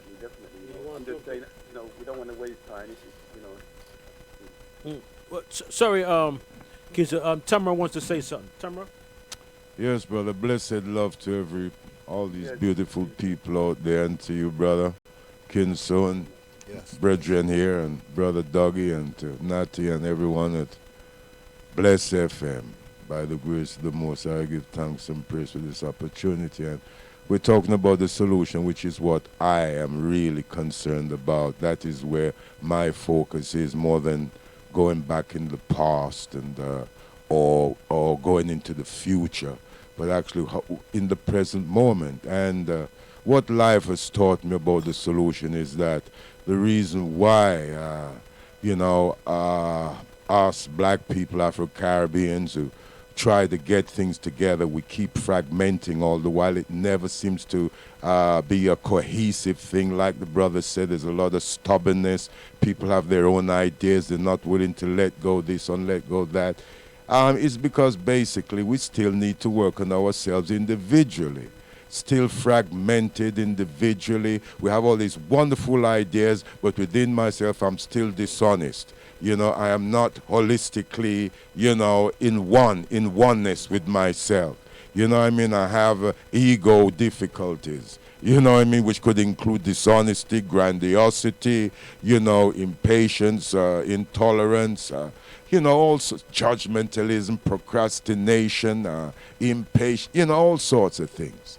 And, lack of humility, and all that sort of thing. And so really, we really have to, we really need to take responsibility. Because you said the solution there, Brother Kinso. Being responsible for yourself, like you looked at yourself after your marriage. You started to get honest with yourself. We all need to basically start getting honest with ourselves. Otherwise, we can't be honest with others. It's impossible. We cannot give what we haven't got. Well, and say that again. Before we get honest with other people, we have to get honest with ourselves. Yes, man. That's very key there, so What? Yeah, and let me say, it's the simple thing what I've understood. The reason, and I'm telling you, this is clinically, scientifically fact, is that we have the hurt inside of us, the pain from young. That's the blockage. And that's what you mentioned, the ego and all that. That's the blockage, the pain from young. So we got to, that's why it's about the unresolved pain, dealing with the shame and looking in the mirror. Start there, you're right, Brother Tamara, each individual. We've got to deal with that pain because there's so many spur-offs. The economic problem, I've mentioned to you already, Dr. Claude Anderson, he had a great suggestion to boycott all of the other people because in his words, racism is an economic, coming from an economic, perspective. And I see his point. However, his solution won't work because the people are not going to unify and boycott the businesses that they need to, because they can't unify because they got that pain inside of them. That fear, that hatred. It's back to the same thing. So this is why for years and years black people, leaders have been coming, we need to unify, and it's not happening because no one's addressing that pain inside, the traumatic pain. It has to dissolve. You can't get past that. I mean, I could talk for hours on the formation and the implications of it. You see what I'm saying? So that's what the brother Tamara is saying about the ego. The ego is the pain. You create the ego to hide the pain, to hide from the pain, and to exist Yes, in the brother. unseen world. Yes, indeed. See. But you see, it's quite interesting because I know Tamara's been through. He's had his challenges, and as I said, your mess has become your message. But it comes back to what you're saying, that you have to work through the pain. Remember pain and joy, where you bring to the table. Yeah, the pain and the joy. Yeah, it's something to hide from, and that's the point. When you talk to people, listen, the last couple of years I've talked to many people, and I would say 95, 98% of them are hiding, running. They don't want to see me coming down the road. You see what I'm saying? Most people are hiding from the pain, from that conversation. You see, so that's the problem right there. And I could understand. We know pain has implication, but I could understand if pain was an unnatural something, but it's not unnatural. It's a natural emotion. It takes you to the depth of life that you seldom experience. If I go into the depth of life, listen, pain has created more love songs than hate.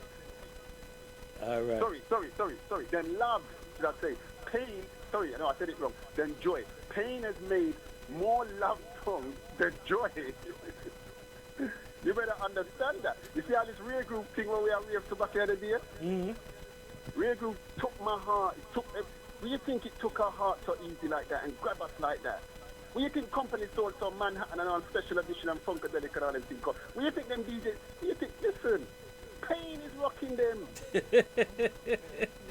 Yeah, deal with. Yeah, because pain and joy is one and the same. Look, it's not bad. When you think them, the dance and then touch them soul and then lick one and sweet them and then, when you think them dance so sweet so. Yes, it's the pain makes the dance sweet so. It's pain create the love song. Check it. What do you think Lovers Rock? You know about the Lovers Rock scenario. What do you think is behind Lovers Rock scenario for black people? What? Pain, my brother. Pain, my brother. Pain is what made more love songs than joy. Let me tell you that. Yeah. Okay. You want to come in, Bridget? Yeah, well, I mean, I appreciate being enlightened, but I mean, we still need to get to how we're going to resolve this given all that's been said so far. The solution to our pains and problems, because I can again relate with what you've said. I mean, I've been being out there enjoying myself all this time. It is a case that, the music, when it identifies with what you've personally experienced, then there is that joy that comes from knowing that somebody else is sharing or have had that experience with you. When the music touch, I will twist up with face, I will lick the wall, I will stamp with foot and come on. It's touching a depth from the pain that was deep down in there, brother. That's what I talk about, soul. It's not a bad thing. But when you say about the solution, brother, it's just we're getting to, like I said, I say it again, the more you drove into the problem, the solution floats around in there. In my book what I'm writing, I speak about an envelope that's sitting at the heart of most of us. It's a sealed envelope, waiting to just be open, and it's eroding. You know what I'm saying? But we avoid it. And inside is the most sweetest love letter. But we can't peel back the door of shame and, go into that passageway of pain to go and receive the letter. Okay, so moving forward. Sorry? Moving forward, how then are we going to move this forward? Listen, we just spoke about that. There's many ways to move forward. We can connect on, we can form many projects. Tomorrow we got an event. It's awareness. It's going to start with awareness. So there's many ways we can start to put on events and speak to the people. You're connected, wherever you're connected in the schools and whatever. Let's come together and, you know, I'm ready, I'm available to speak anywhere, anytime, any place.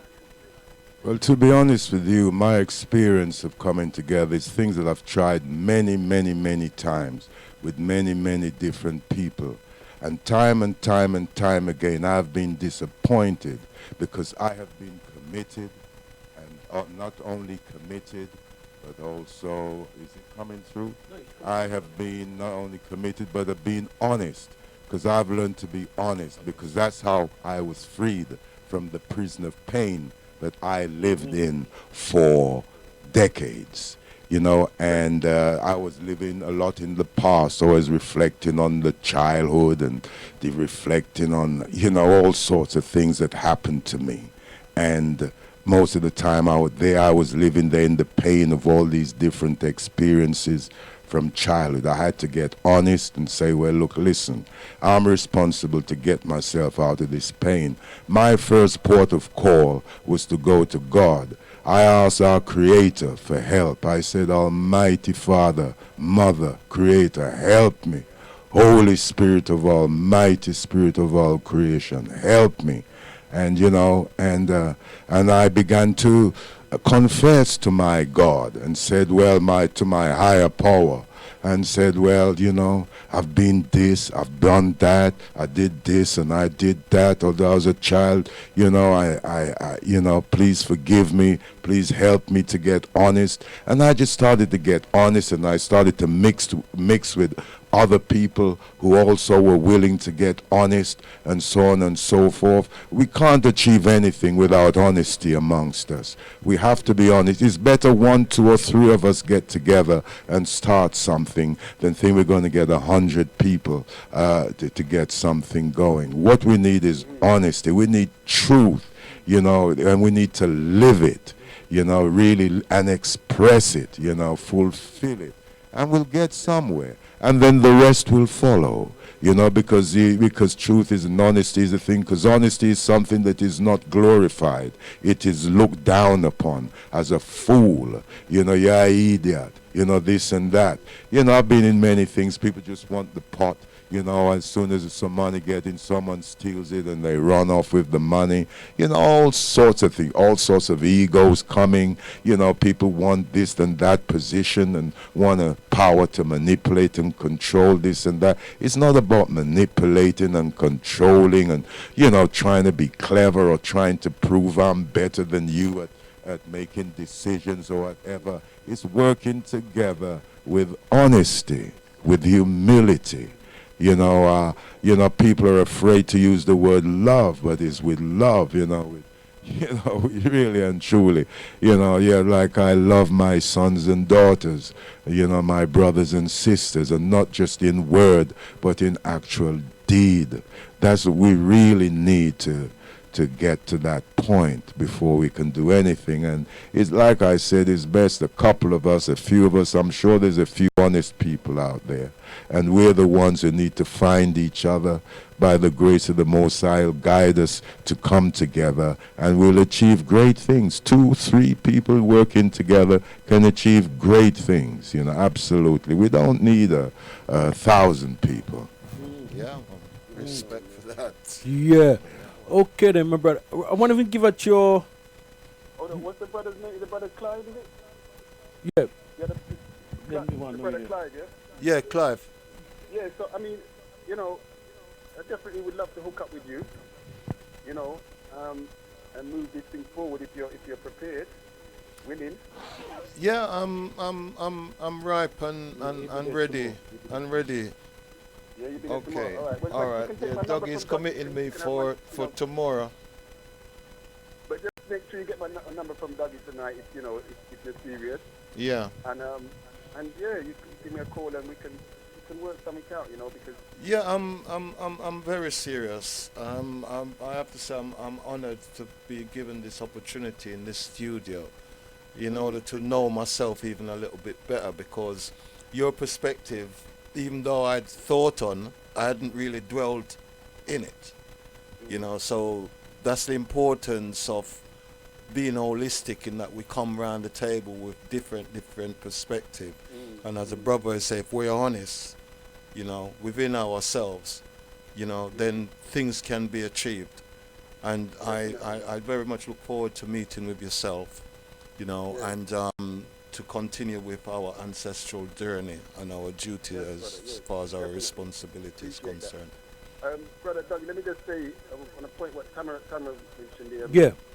What I would say, you know, just keeping it simple, is that I understand, you know, the concerns about trying to hook up with people and all that. I mean, I think most of us have gone through that in the black community, you know, being let down and betrayed and whatever. My thing is, I've got a thing where I won't get too into it, but it's like basically truth. You see, if the truth is raw, this is one of the ways you keep the time wasters and the backfires out. You know, you've got to keep the truth raw up in the face. So it's like anybody comes, it's the thing with the mirror. The mirror is there. You see what I'm saying? And because that's the discussion. That's the whole objective here, is to look at oneself. So if we keep to that premise, then it means anybody involved, you know, they have to look in the mirror. Truly. We're holding the mirror up at all times. You see, because we're holding the mirror for ourselves. That's the objective. So if we're serious about it, then we're going to keep the mirror up for ourselves. So anybody come in the mix, it's all about the mirror. It's all about the mirror, yeah. It's all about the mirror. So that way you don't get any, you know, reflectors and, you know, diversions coming into the mix. You see what I'm saying? Yeah. You know, that's to me, that's the only thing you've got to have. You've got to use the actual objective to keep the thing in mind. Okay then. Can you give out your website, my brother, please? Yeah, sure. Yeah, it's naturallyholistic.net. Naturally holistic with a W. Naturally holistic with a W.net. It's the telephone number, sorry, 07983 678 199. That's 07983 678 199. Alright? So give thanks again for the opportunity. Yeah, man, give thanks to you, man. Give thanks. Give thanks. Give thanks for the reason, man. Boy, this is just, as I said, music to the ears, man. You know what I mean? Because you really give us some words, so, and yeah, we feel it, man. We feel your powers, man. See? No worries, man. No worries. It's a Yeah, man. pleasure, you know? All right then. But tomorrow, don't forget, you're gonna see Kinsu tomorrow at Dalston at HCVS himself, and Tamara gonna be there as well on the panel. Eche and Dermot. These are the four wise men them be on the panel. And it's not a thing where they'll be lecturing, but we'll be reasoning. That's what I was saying one place. We're reasoning, people can ask questions and sharing and open up some dialogue. See? And at the same time looking forward. And this thing about solutions and the way forward now, them kind of thing there. You know what I mean? And I don't know, Kinsu is right when he says that. I mean, he has certain ways how he moved forward because he had to work on himself, right? Right? But it'd be unfair to say Kinsu, well, what's the way forward? Because he has his own way of thinking about forward. But collectively, we ain't come the answer how to move forward on this thing here. See? Yeah, man. You know? But at the same time, I'm Yeah. putting together, you know, I've got stuff to share. There's Yeah, man, we know that, man. We know that. But on the phone, you know, Yeah. there's various things we can sit down. There's a whole different stuff that we've got here. yeah, what I understand. But you see, yeah, but we know that because, all right, for example, you have Tamara inside the house now, right? And one thing Tamara said to me, right, and Tamara can correct me if I misrepresent information here, right? Where Cameron said that, and Cameron, remember he told me he was in prison and thing, and he said that one of the things was very liberating to him, right, was yoga and meditation. Yoga and meditation, as well as finding the creator and everything, right? So I mean, that's Tamara. One thing the sister was talking about, and you talk about enough time, right? And in fact, me and Clive was talking about earlier on, right? It's connect with nature. Just go in the park and connect with nature. Hug the tree and what the case may be. Can you see the picnic will naturally just gravitate towards nature and kick up the grass and observe and see? But we've moved from that. See? So to me, the way forward to me is connect with nature and with you know, it's about life. See? Yeah.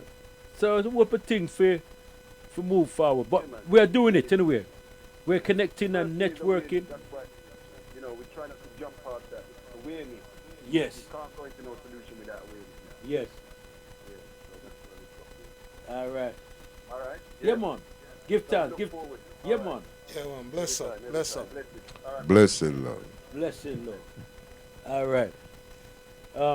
Tamara, you know, she have a cover poem now because it look like you just warm up. Cover the poem for me now. Yes, brother. Yes, yes, Right yes, time yes, for you to come yes, to yes, yes. A martyr for ganja. Police stops and searches were a regular thing, with or without wearing bling. No matter what vehicle we were driving, on foot it was just the same. As we played the duck and diving game, with cloak and dagger and the gangster's swagger, we suffered persecution for the herb that heals the nation, keeping the peace in recreation, and gave us economic salvation from sus laws and police brutalization. They even took my collector's Mercedes away and said you'll never get it back again, even if I took them to court. And the judge ruled in my favor. They'd never give me back that car, 'cause they knew what I did for a living. It was their time to take and mine for the giving. Things got even worse, more blasé, as police corruption grew. I was jailed for 18 months for possession of ganja you couldn't chew or see, weighing less than a quarter gram in reality, like so many brothers in that game. For the healing of the nation in your name, a martyr for ganja I became. Tamara Gabriel, thank you very much. Blessed love. Yes. All right. Yes, sir. And how important it is, right? And how thoughts become things, right? Yes, sir. So the rules on my interview goes as such. One, we can't talk negative about anybody that's not in the room. And to be honest, I don't really like to talk about people in the room. I only like to talk about us Yes, sir. and our own experiences. Two, we're not here to agree or disagree, but only to understand, right? And yeah, man. So let's hop straight into it. So the first thing I'm going to say, how do you define mental health? Mental health, from an African-centered perspective, because that's the narrative that I push, is one's ability to be in harmony with the universe and everyone in it. Now, if we look at mental health as defined by the American mental health establishment, it doesn't differ too much.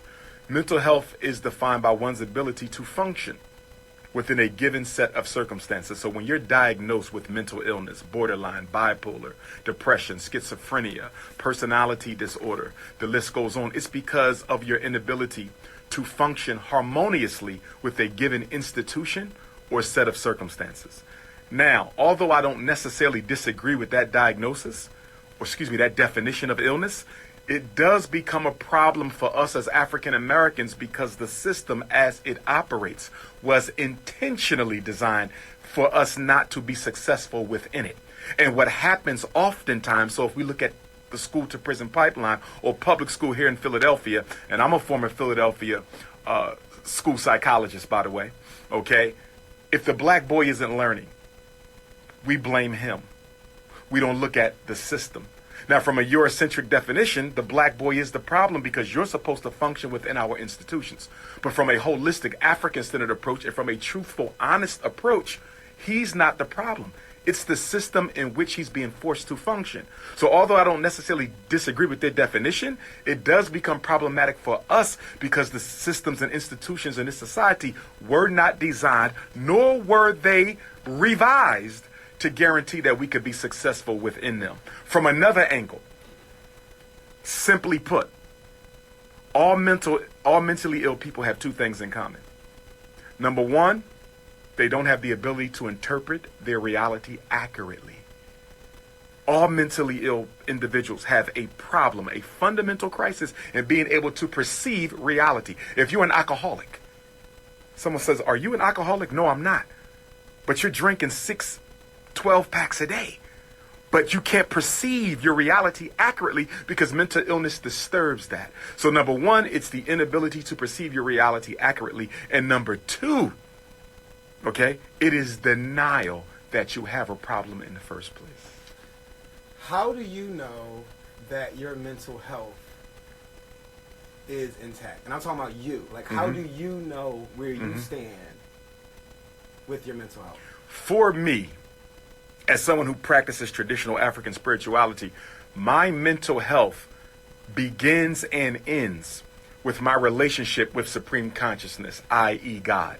And so for me, everything that I do, I evaluate through the lens of not only my relationship with the Creator, but the rules and regulations that have been laid out for 2 million years by African people who have developed that relationship with the Most High. So I have a set of criteria that I'm looking at that come from a spiritual realm, because from an African-centered perspective, spirituality isn't separate from anything else we do. So in America, you might have religion over here, economics over here, politics over here, business over here, and African culture, it's all one. So the priest is both the medical doctor and the psychotherapist, because for every mental health issue, there's a spiritual component to it. You are out of balance in some way with something. There could be no mental illness from an African holistic perspective unless you are out of balance with the universe.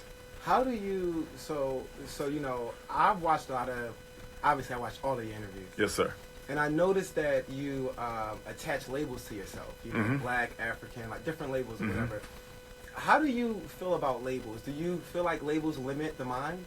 They very well can. Psycholinguistics, the study of how language limits one's ability to describe their phenomenon or describe the world. So, for example, we are prisoners to the language that we speak. I don't know if you ever saw the movie Amistad, which was not historically accurate, but there was a scene in there when the actor Djimon Hounsou, who played the role of the leader of the rebellion, Sin Q, and there was a episode there where one of the white attorneys was interviewing him inside of the prison cell, and he asked the attorney to describe a particular word, and I forget what the word was, and then Djimon Hounsou responded, Sin Q, he said, "In my language, there's no such thing as maybe. Either it is or it is not. There's no gray." But in English, there's a lot of gray. You see, so there was a conversation where he could not use that word because it conflicted with the culture that he belongs to. You know what's interesting about that is I ended up doing a lot of like research about language. Yes. And I ended up realizing how the English language is a language of separation. It is. Right? And how, you know, like, you know, for instance, we'll say, look at that wave. Right? But there's other languages where they say, look at the ocean waving. Exactly. You see, it's a collective approach. And I'm like, yes. Whoa. And every language is a result of the collective consciousness and philosophy of the culture that birthed it. You can never separate language from the philosophy and the culture that gave birth to it. We also have to keep in mind that English is not an original language. Okay, it grows out of the Germanic script.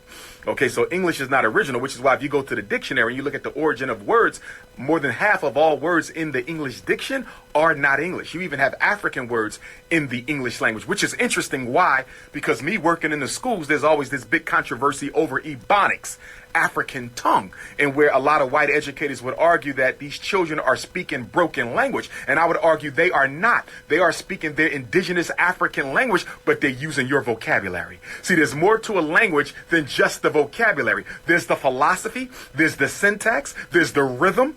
And when you look at the way we speak as African Americans, even though we're using English, And we just came back from Ghana Monday. If you were in Ghana with us, you will see that they're speaking different languages.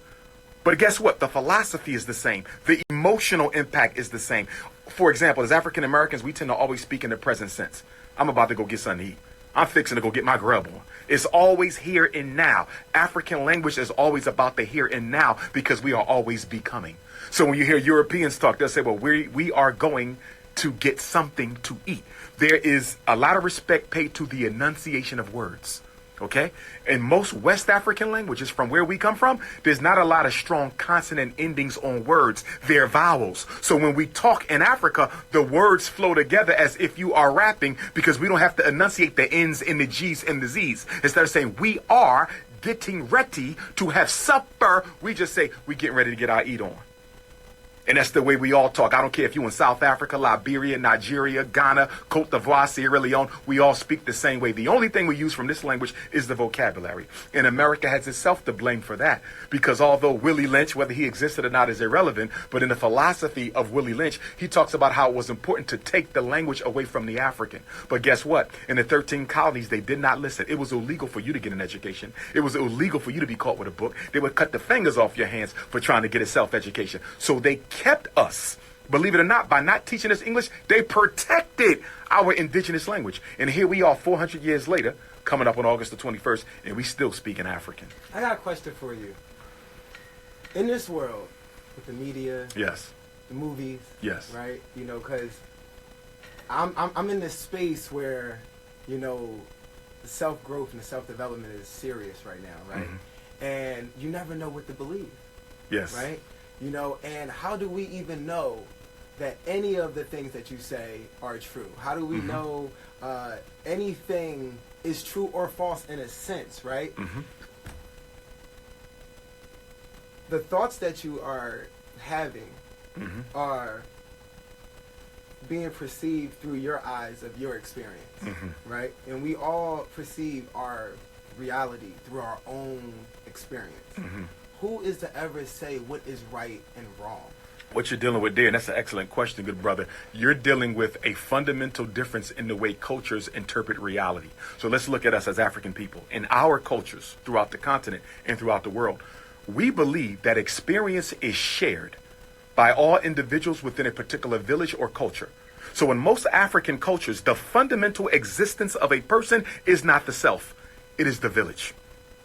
I cannot exist separate from my village. So when I speak, I don't speak for myself. I speak for the village. But when you get into European culture, that's when you get into the philosophy of an I. But in Africa, the I is the we. There is no pure I, which is why when I think of my Rastafari brothers and sisters, the Bobo Shanti Rastas, who I'm very close with because they're Pan-Africanist as well, they often refer to you as the I. They will say the I just said this or the I just said that to reinforce the notion that we are a oneness people. And we have gotten away from that over here in America, where I would argue we become more selfish, okay, than even the mainstream American culture has as African people. So when you talk about individual experience, right, from an African context, there is no individual experience. Because me and my village, because we are so much in oneness, what I see, she see, and he see. Because the oneness is more important than anything else. We always talking about one God, okay? But God is one. And when we unite as one being, okay, then that is an expression of divine power. What are your 3 steps to get into that?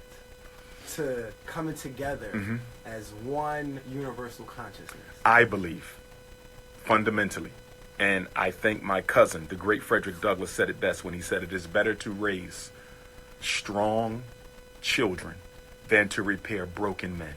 One thing about the mind we got to be clear about. Once a seed is sown, you can't take it out. That's why we have to protect the minds of our children. They listen to one bad rap song.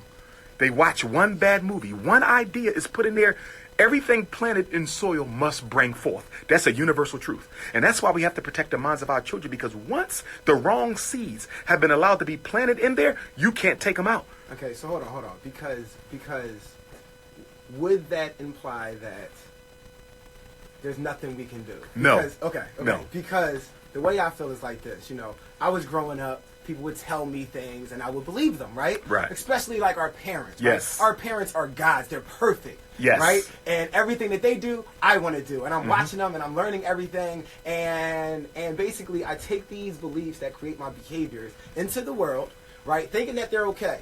Then one day realizing that, oh, my mom and dad are not perfect. They're people, right? They've done all the things that the rappers have done. They smoke, they've done this, X, Y, and Z, and I thought they were perfect, and I am following them, and I realized like, whoa, I gotta think for myself. Yes. Right? I have to think for myself because a lot of people, especially parents, think for their kids. Right? They tell them how to think instead of make them, learn how to think for themselves. Analyze alone. Yeah. So in my experience, I feel like there is a way back. I don't care how many seeds is planted. I don't care what education I got. I don't care what my parents taught me. I don't care what I seen on the television. None of that. There is a way out. We have free will. We have to build our mental faculties, right? We have to empower our will and our courage and things. So once the seed is there and we can't take it out, it can't be over. So how do we live our life knowing that we have these seeds that have been planted unconsciously when we didn't have that analytical mind and they just threw it in there? What do we do? Great question. Let me allow for a cognitive psychology analogy. Okay. And by the way, I did my doctoral training right across the street, Philadelphia College of Osteopathic Medicine, class of 2012. Your computer has a virus in it. Okay. You run all the virus software you can, you get the virus out, right? Will that computer ever function exactly as it did before you rid itself of that virus? Can you ever be certainly sure that the virus or the effects of it will never rear its ugly head again? No, you can't. Most people will say we might got to get another computer to make sure that this doesn't happen again, because if you don't get rid of that virus and you put all that new data in there, it might mess up your programs and everything else. You can never be sure. That's how it is with the human mind. You can help remedy someone from their alcoholism, their low self-esteem, their bipolar, their borderline, their anxiety. But the chance always exists that he'll go back to the alcohol later. That's why in Alcohol Anonymous, in their program, you never drink ever again, because in their model, they teach you that once an alcoholic, always an alcoholic. And because of that, we're going to teach you how to never go back to the bottle at all. They teach alcoholism like a disease that you don't get rid of. You can only manage it. Okay, so hold on. So in other words, the best protection, the best intervention is prevention. We have to stop the problems from taking place. We have to stop our kids from being sexually abused, verbally abused, physically abused. We got to stop them from being put in special ed, diagnosed with ADHD. We got to stop the Ritalin and the Adderall, because once that harm has been created, the human consciousness is so sensitive, sir. It is so sensitive that even though you can repair the problem, you can never totally restore the software. Okay. So I'm going to tell you what I believe. Yeah. I believe that with the universe that I live in and my experiences with the universe, and I'm talking about man, oh man, oh man, yes, sir. Do I understand the universe is real, okay? I've had situations where I don't know how I'm going to eat. I don't know how I'm going to get the boom today. I don't know what I'm wearing. I don't know who and it just falls into place. Somebody will drive past. Hey, sir, just driving past. Oh, take me to work. Oh, I'm not doing anything. Really? Yeah. Have some food in the car, too. Really? What is this, the Truman Show? Right? So, but that's divine grace, which is different from psychological conditioning. What you're talking about is being in a state of flow where your Aishe, which is an African word for spiritual blessings and power, happens to be lining up. See, our goal in life is to become 100% in alignment with divine will. When you experience that, that's what we call flow, where at that particular time, everything in your life is functioning perfectly. You see it sometimes in the sporting world when Allen Iverson playing in the playoffs can't miss a shot. You say, where he's shooting and he's not even looking. Right. He's in flow, which means you are in alignment with divine world, which is an expression of perfection. To make that your permanent reality is why we're on the planet. Got it. Okay. Wow, that was deep. Okay. You talked about ADHD. Yes, sir. Being fake. A fraud. Right, fraud. A hustle. You a scam. Now, Tell us exactly. Now, do me a favor. Don't tell them what drug to give their child. Okay? Right. Because I was blown away when I heard that. I was like, love on purpose, baby. But ADHD being a fraud, why is it a fraud? Okay. ADD, Attention Deficit Disorder, comes to us in 1980 from the American Psychiatric Association, funded by the publicly traded Wall Street drug companies. Let's be clear. Yes, blessed love, everyone. Spirituality. Without spirit, there's no life. Without spirit, there's no love. Without spirit, there's no thoughts. Without spirit, there's no sense of smell, no sense of taste. There's no laughter. Without spirit, there is no imagination. Without spirit, there's no feeling. There's no emotion. Without spirit, there's nothing at all. And spirit is the love, is life, you know. Spirit is the creative power from which all things originated and were created. And so, without spirit, there's no solution to anything. To solve all our problems has to come from a spiritual basis, from a spiritual height, with our mind subjected to spiritual direction, and our body also subjected, submissive to spiritual direction. And this is the way forward.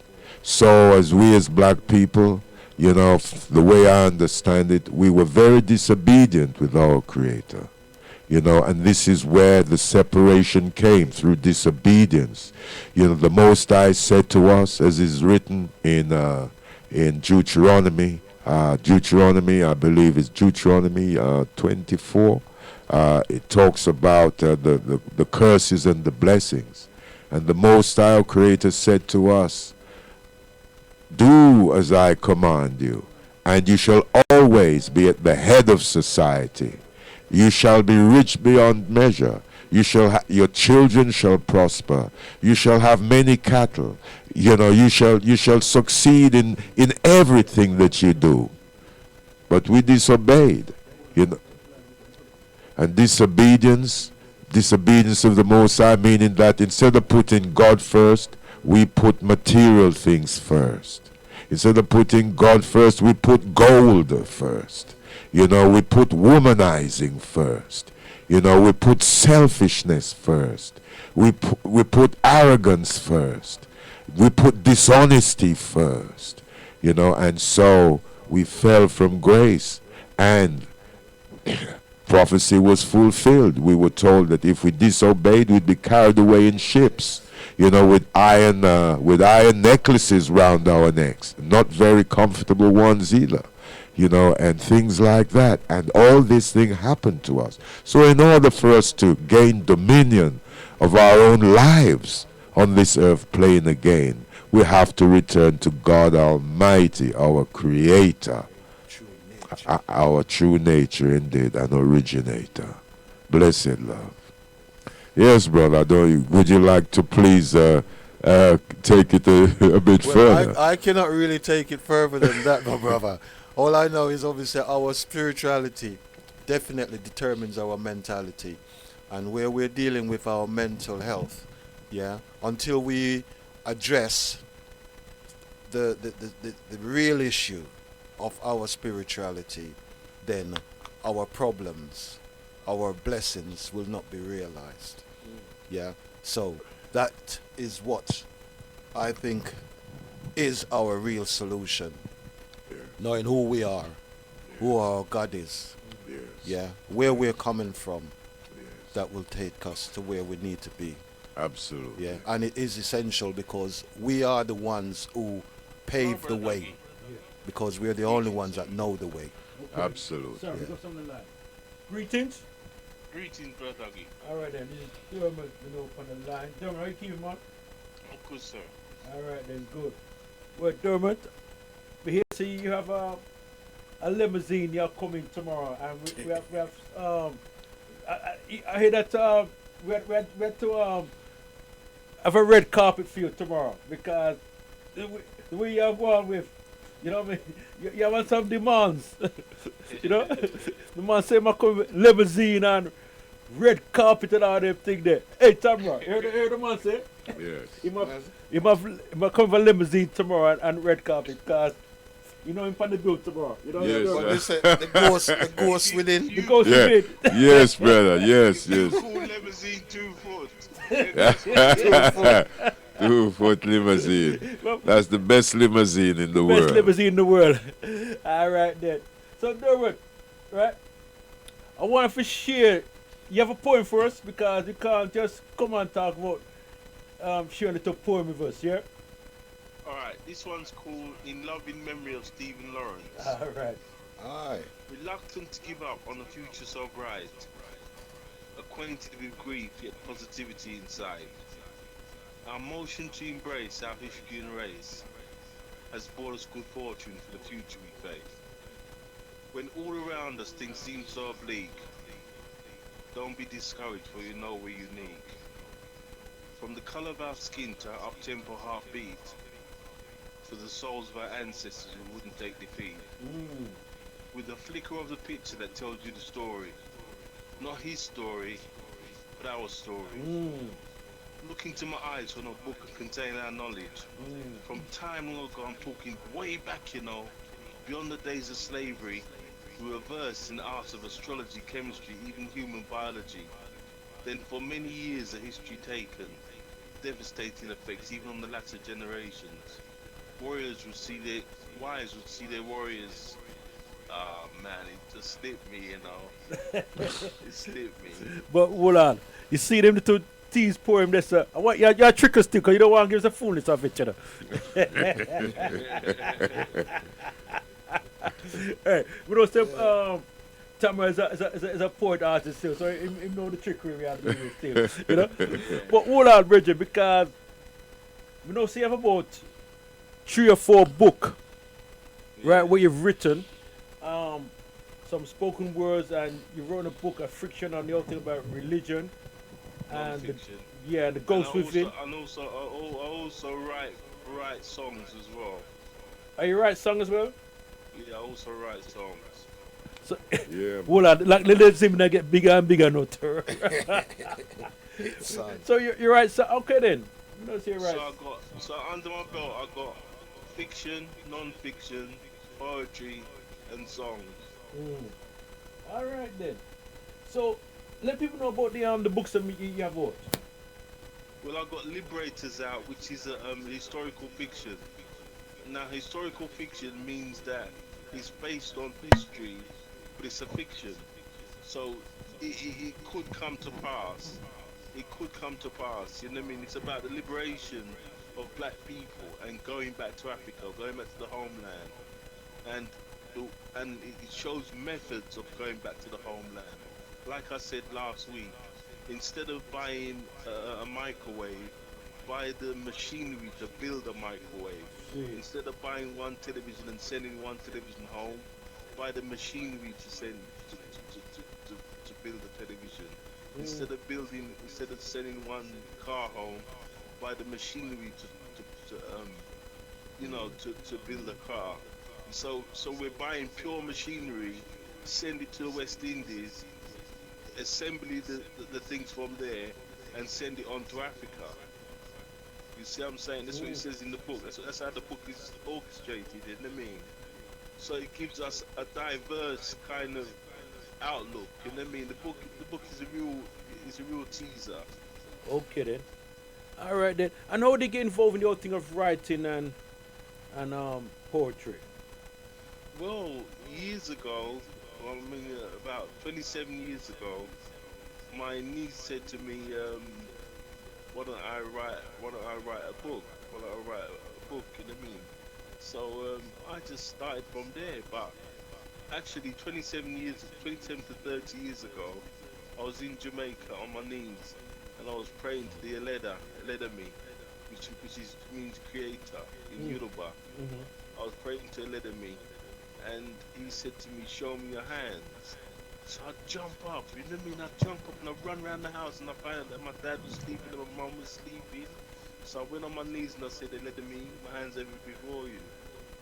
And from that day, you know, it just started to roll off. You know what I mean? Because remember, I wasn't educated in school. I had no education when I left school. In fact, I couldn't even read. Okay then, and that's when inspiration come when you need to start to write and. Yeah. Okay then, all right then, because the kind of books I've seen you put together, it takes some serious intellectual drive to put them kind of book them together and the words there, man, you know. So it's not actually intellectual because you see, people don't understand words. How do See. you understand a word, right? Is you see what comes before it, and you see what comes after it, and then you gather the word in the middle. All right. You see, I'm saying, yeah. so for instance, if I said to you, she was diagnosed with cancer, you're gonna know that's a bad thing. But if I said to you, beautifully diagnosed, when looking eye to eye, you'll sense she's your lover, you will know that it's a beautiful thing. Because although I use the same word as diagnosed, you will know it's a beautiful thing. Because I said beautifully diagnosed, when you look eye to eye, you sense she's your lover. Okay then, we see what you're saying. You see what I'm saying? I see what you're saying. I see what you're saying. I see what you're saying. All right then, Clive, what's up? We want to ask this virgin any question yet? Yeah, but I don't have no question, but I've committed to come tomorrow, so I'm looking forward to meeting yourself and to look as to how we're moving ourselves forward. I myself, I think there's a book within me. Yeah. My story is yet to be told. But I don't think I've set aside the time, even though there has been time when I've started to note down certain things. Yeah, but you know, my life and my journey, it continues, so I don't know what it's going to take for me to pen something. You know, But so remember, brother, it's all in you. It's all in you because it's your life. yeah, I know, but we're talking about putting it out and putting it on paper. Yeah, You know, oftentimes we'll talk, and as being in the studio, you get an insight as to my journey. But I think there are those who would appreciate reading and making that connection. I think that as a writer, you know, we have, unless you're a rich man, you know, very well off and so on and so forth, it's difficult, you know, because you're trying to pay your bills and write a book at the same time. I myself, I've written a book. I've written a lot of stuff, but I had a lot of stuff that I wrote, you know, I kept in briefcase, for example, and subjected to a burglary, and I lost that briefcase. They must have thought it was a load of money in there, but it was all my, you know, my creative work, you know, and stuff like that. Yeah, it was my money. It was indeed, brother.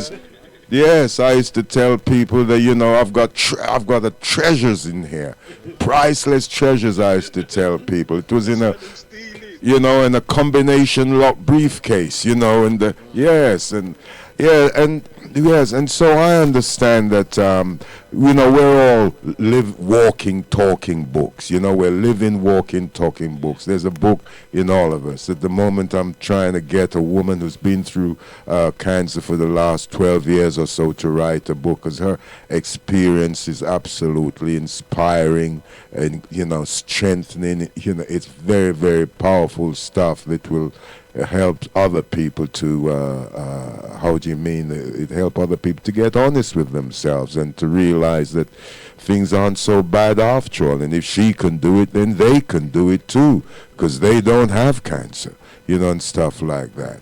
Yes, and brother, I really salute you, because as a writer, we just have to keep going. I hope to God that soon God will be able to give me a little time that I could dedicate more towards writing another book and writing poems, and I write plays, I write anything to do with creative writing. I'm there.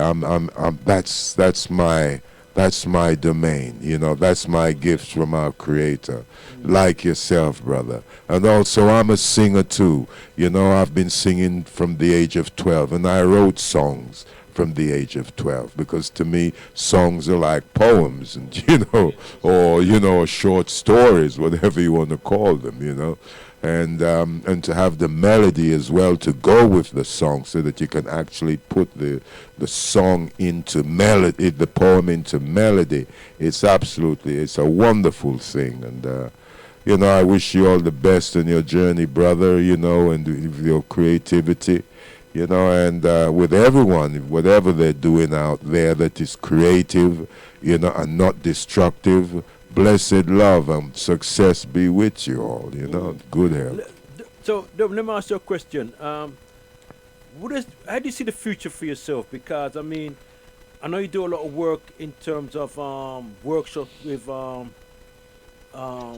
with writing and writing their story and their journey. And, you know, from my stand, you're getting so much result and, you know, you're doing so well, you know. I mean, where does the future hold for you next, say, 5, 10, 15 years from now? Where do you see yourself going? Well, I'm trying to look before that. I'm trying to look about 2 years time to bring out a film of Liberators. All right. Of Liberators. That's amazing. I've written to Oprah Winfrey, and that book came back, which is great because I got the wrong address, which is great because I didn't hear from her, so I've got the wrong address. So I'm going to write to her again with a stronger letter. You know what I mean? To see if she would accept my plea. You know what I mean? And because Liberators is a definitely it's a strong book. It's a strong book. Anybody should read that book. The Ghost Within is a personal book. The Ghost Within is a personal book, in my personal belief. Is your personal belief? Personal take on things. Okay then. Yeah. Okay then. Okay. All right then. Well, don't want to squeeze up your tongue, because next thing I said, boy, Dougie, I got invoice here now, you know, because them precious time I use up, you know. Listen, let me just say this. The company that I do my music with is Melanin Company. Melanin. Okay then. Melanin.co company. Yeah. All right then. Nice, man. Well, melanin is a very powerful. People understand say about melanin, you know, it's very powerful. So that says something. Yes, they say that people with melanin are capable of doing extraordinary things. Yeah. That's right. Yeah, it's other ways after people got the finds them as the melanin inside of us, you know what I mean? So know that we're special. That's why we've been oppressed like this. Yeah, definitely. Okay, my brother. Well, listen, we're gonna see you tomorrow. Like, we're gonna come with some big limousine and all them kind of things. So we'll see you tomorrow, man. Yeah. 2 foot. You're 2 foot tomorrow. All right, well, tomorrow's gonna be fun, man. Cause you know. We have some serious man on the panel there. But you know the man on the panel, because obviously you know Kinsu, you know Tamara, and you know Echi? Is that the guy who talks about diabetes? No, man. Echi is the one talking about mental health, man. Echi, no, I don't know. he was on BBC, you know. He was on TV the other day. No, I didn't Yeah, see the big little big documentary around him. You know what I mean? You know, very articulate youth. Very, very good. He's a fun, he's a poet as well. You know, so no poetry gonna run that tomorrow still. See, all right then. So tomorrow then, yeah. All right, sir. Yeah, man. Respect. Thank you. Blessed love, brother. Yeah, man. All right, take care. Yeah, man. Good for you from brother Dermot. You know, and T. So, all right, then, Tamara, we're gonna put you on the spot again for cover next poem now, you know what I mean? Yes, brother. Yes, this poem is from my album Ex Gangsters Odyssey, which you can download online. And this poem is entitled The Absence of Light. You know, the absence of light. And what is light? Light is love. You know, light is peace. Light is joy. Light is honesty. Light is humility. Light is charity. Light is meekness. Light is courage. Light is strength. You know, light is all the beautiful things in life. And as we know, what is darkness? Darkness is dishonesty, hate, resentment, regret. You know, darkness is character assassination, impatience, intolerance, ignorance, and so on. And so this poem called The Absence of Light, and it was like a revelation to me when I discovered that darkness is the absence of light. And so here we go. As I slipped into the darkness at the dawn, in boxes only, by the riverbank, yet somehow I never jumped in. Although the voice that beckoned me from the water was enchantingly convincing. As trains rolled into the station, my back was glued to the wall, so I wouldn't fall or dive, thus keeping myself alive. I was hanging by a thread instead of a rope. My mortality clung to a glimmer of hope. I wasn't that innocent, having brutalized men and women for pride and money, let down God Almighty, myself, friends and family, and many members of society. Remorse, regret, resentment, guilt, and shame, with feelings and emotions that have no name, that which I could never, ever explain. Accepting life on life's terms gave me the balance and gave me the peace I needed for the power of love to be released, as self-centeredness gradually became deceased. Cleansed with confession and forgiveness, I was no more a prisoner of the past. Now became the only place to be, with the future always looking bright. Now I know the darkness is always the absence of light. I repeat, now I know the darkness is always the absence of light. So when it's dark, brothers and sisters, just turn on the light. Turn a bit of love into your life, a bit of forgiveness, a bit of patience, whatever it takes. Put the light back into your life, because we have the power within ourselves to do so. Absolutely. Blessed love. Blessed love. Okay. We just need to love. Right. But from a political perspective, love is not a solution. In other words, if you say, I'm going to love the people who created AIDS, or I'm going to love the people that's perpetuating the mass incarceration in the mass incarceration industry, the school to prison pipeline. I'm going to love those who are in Africa dropping off diseases. Then your love does not become a solution, because it does not stop the onslaught of the genocide. So at some point, you can continue the love. You never have to stop loving anyone, but you also have to recognize that truth and falsehood cannot occupy the same space and time. Love and hate cannot occupy the same space and time. So at some point, if I truly love everyone, that means I must be opposed to evil. And if you truly love everyone, which means you must be opposed to evil, you have to take political stances on certain issues, because those things that are taking place are not creating the circumstances that allow for the love you want so badly to flourish for everyone. It must be freedom, justice, and equality for everyone, or for no one. We must all have those opportunities, or no one must have those opportunities. One of the biggest problems we have in the American social order for black folks is when we walked off that plantation with the passage of the 13th Amendment in December of 1865, there was no redistribution of the wealth for black people. In other words, we made America rich and got none of it. So now when you look at us, you say, why does North Philly look the way it looks? Why does Southwest Philly look the way it looks? Why are white people coming into the inner cities of Philadelphia and gentrifying the neighborhood? You know how they're able to take back North Philly so quickly, or Southwest Philadelphia so quickly? Because they can walk into the banks of Philadelphia and they can get a line of credit that allows them to come into the ghetto and buy up 10 houses, fix them up, turn them into $1 million properties, and sell them back out. A poor white man could almost become a millionaire in 6 months after he fixed up those 10 houses. I can't do that, and you're not likely to do that, because the bank that gave him the line of credit ain't going to give it to us. So we have to fight against economic injustice. We have to fight against political injustice. I don't have to hate the person perpetuating the injustice, but I must hate the injustice. It's the energy that must die, not the person. Now, have you studied quantum physics?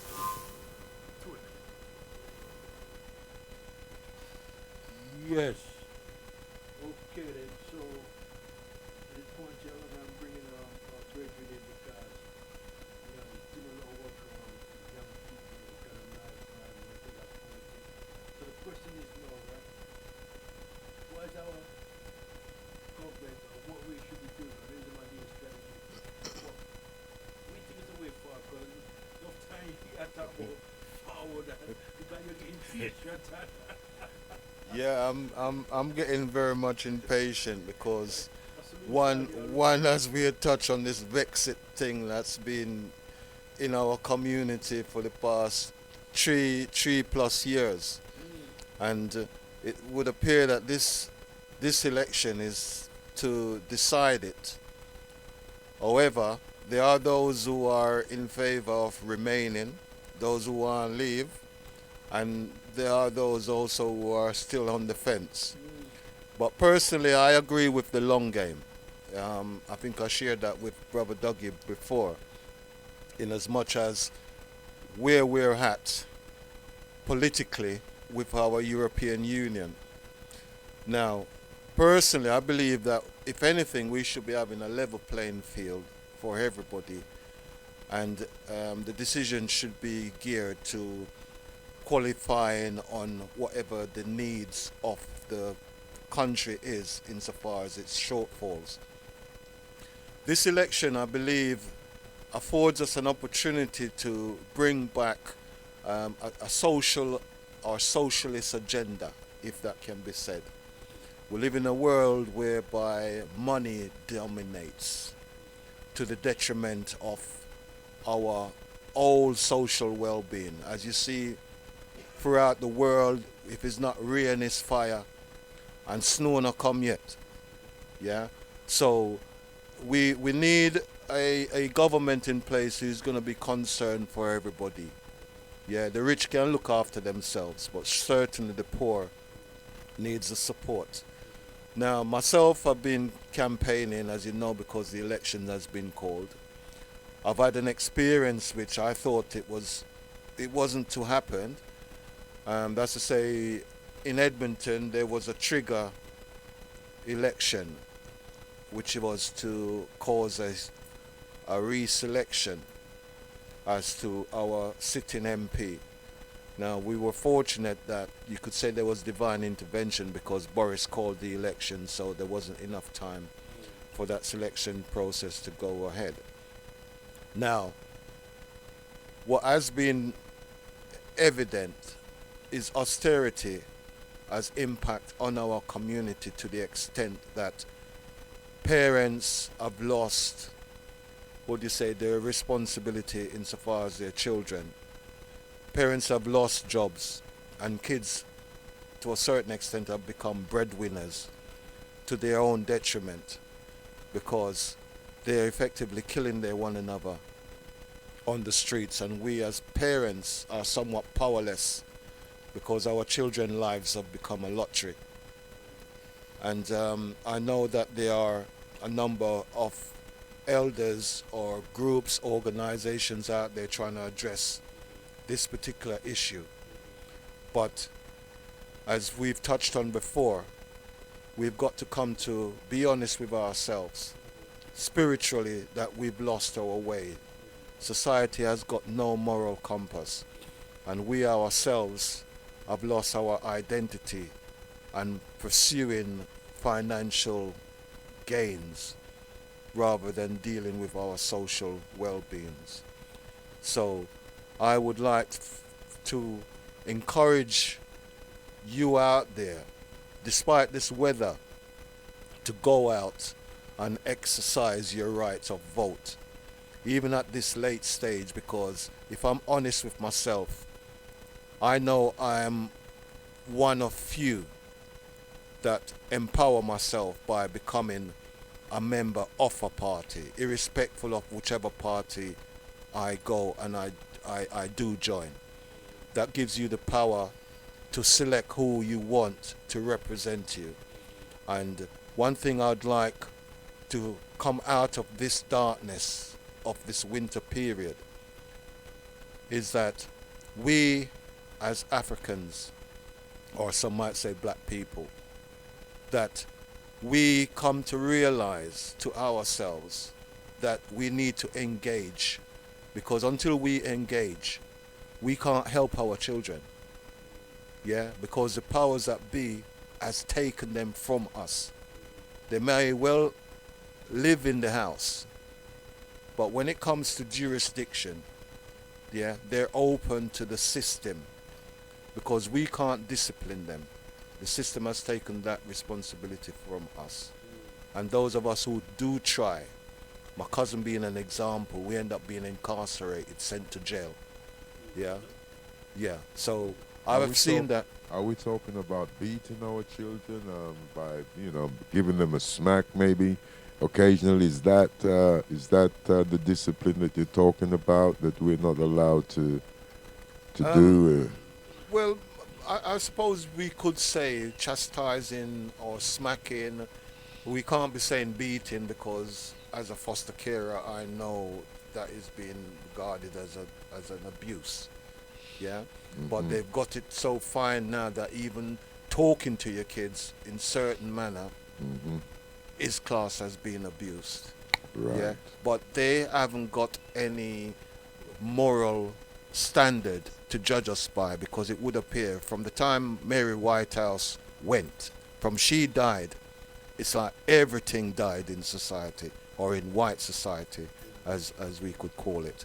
Yeah. So we need to be mindful as to our children, what their needs are from early stage development to becoming teenagers, young adults, and then eventual elders. That there is a time and a place where we have to engage with them in a responsible way.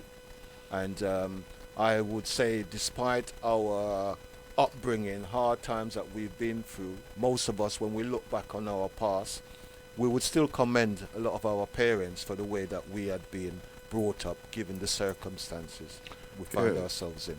I'd just like to say, yes, I understand and I agree with what you're saying.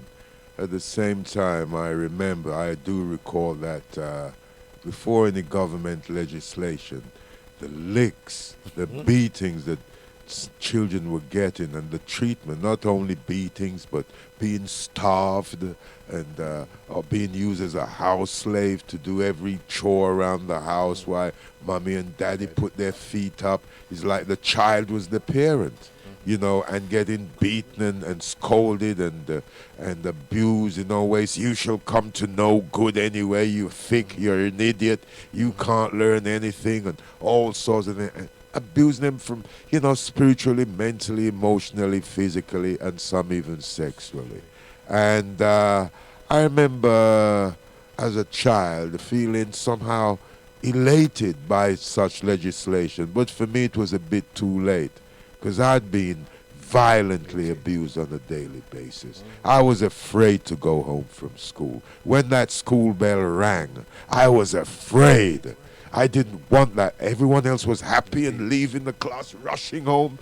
Man, me, I wanted to stay in that school. I didn't want to go home. That's how bad it was for me, without going into detail, brothers and sisters. But obviously the legislation has gone too far where it's actually it's not working. Because they've taken away the rights of parents. I do believe in self-discipline, but also I remember in school there were a lot of children who used to get the cane regularly. They were picked up on. You could see the teachers just hated certain children, and they would get that. They'd get caned every week, sometimes nearly every day, and stuff like that. And I'm glad that sort of thing has stopped. But at the same time, the teachers now have lost the power to discipline the children properly, because even if they touch them, it's an offense, so to say, to pull them up from the chair to say, come on, get out and go outside till you cool down or something like that. They can be accused of, assault, and this thing is taken seriously. So there was benefits from that legislation, but also there's also the negatives of it as well, which which is a shame. They have to find the balance, which and it's finding that balance. Yes, indeed. Yeah, but having lost that moral compass, and again, it takes us back to our spiritual mindset, well-being, as to how we, because this responsibility, I think we've got to take it upon ourselves to address it. And that is going to be something, because it's, to a certain extent you'd say, like, maybe it's too late because the genie has already been out of the bottle. Yeah, but when you look as to how what do you say, political correctness, the problems that it has caused in society, it's going to be a hard one for us to rein back. But we still have to have faith and hope in order to do so. All things are possible. Yeah. I just want to bring it home into the politics, or look at the government, so to speak, right? And you probably get this question all the time, but what is our MP or the local people in politics are doing about the gun and knife crime? From your observation, from your contact and so forth, what they're really addressing? Well, I think most parents who have lost their children are saying that they're not doing anything. Not doing nothing. But then it's do they really care? Yeah, okay. Yeah, because there was a time when there was an interest in opening up new prisons, and prisons then need to be filled. Yeah. Now, where we're at now, you look in society and you wonder, why is it the kids are killing their one another? Is it the food? Is it the water? Everything is contaminated. Yeah. So you see these, we say fast food shops, the chicken, everything is hurry come up. Yeah. So it's really difficult, but I think overall politicians, they seem to be business-led, or led by big businesses. So what the businesses say tends to go, irrespectful of the effects that it has within society. So we're saying not really dealing with the root of it, they just want to deal with the cause. Because, for example, you're saying that, they're building these prisons, right? But obviously those prisons got to be filled, right? So, like I said, it comes back that they don't really care. Because they put in prison, they want to make money from that as well. Yeah, everything is money. Everything's money. Everything is money. You go out the road, you park, everybody wants to be in your pocket. That's all they know. So it is like a Judas scenario. Yeah, when you live in an evil world, then that's all. And the illusion is the material. And a lot of us get caught up in it. You know, there was a time that everybody wanted to have a Range Rover, yeah, or a new car. Now they're saying that the diesel is redundant, yeah. So if you bought a diesel car last year, by next year you have to get rid of it. But we know what they'll do. They'll send them to Africa or somewhere in the Caribbean, yeah. So their interest is all material. So it's all about, for them, Sodom and Gomorrah. Yes, profit before people. Yeah. You know, and consequently we have children now today believing that freedom will come from having 10 million and having Mercedes cars and bling jewelry and all that sort of material nonsense, which is not the solution to our problem at all. It just prolongs the problem. Absolutely. Because the illusion continues. Yes. And then it never runs its full course, as like with the mobile phone. They keep upgrading it. And I ain't even figured out the last one I personally bought. You see? So we live in a world where we've all been led down a path of destruction. Yeah? And the pollution is evident in their face. But they still would continue to make their nuclear weapon, even though they can't use it. And a lot of us now are saying, well, we're not afraid of it. Yeah? But they still spend millions and, or say billions on arms. and where the needs are in our hospitals and schools, they can never seem to address it. And even our own politicians are afraid to address it because then they're seen as being weak. Yeah? So the tricks of politics is really harming society. Right, But again, as an African, as a black man, yeah, if we forget the corruption that they've created in our motherland, and you look as to where we are here, we need to empower ourselves to guide them, because they don't know where they're coming from. So therefore, it's hard for them to take themselves where they need to be. Do you believe that the separation of church from state has made things worse? Because now the politicians are not divinely guided at all. They're not given any moral compass to go by, or anything, or the 12 commandments, or anything like that to go by. That is exactly the case, but then you've got to remember they are ungodly in the first place. Absolutely, absolutely. That is the brother. fundamental problem. Yes, They are ungodly. So even though you go in the court and they swear by the Bible, it's not about the truth. No. Yeah, it's according to how you've spent in order to get your representation. Yes, indeed. You know, it's an unfortunate thing, but I would encourage members out there, a family out there, that you engage, yeah, and make the sacrifice of your time, yeah, so that rather than just squabbling amongst yourselves, you know, you can input in the arena to let them know that it's foolishness they're carrying on with. Okay then. In terms of solution, and Tamara can probably come in as well, what do you think is the way forward, or what do you think we should be doing as a community? What do you think is the way forward? Well, we need to be honest with ourselves. Yeah, as a brother was saying before, we need to be aware. Yeah, and we've got to be prepared to make the sacrifice as our ancestors had made previously. In other words, we need to be selfless. Yeah, a lot of us are selfish. Yeah, we're pursuing our own ends, and it's not helping us. Yeah, so again, our spirituality, again, as said, determines our mentality. So we also need to find our connection, our true connection back with our nature. Yeah, and to guide society.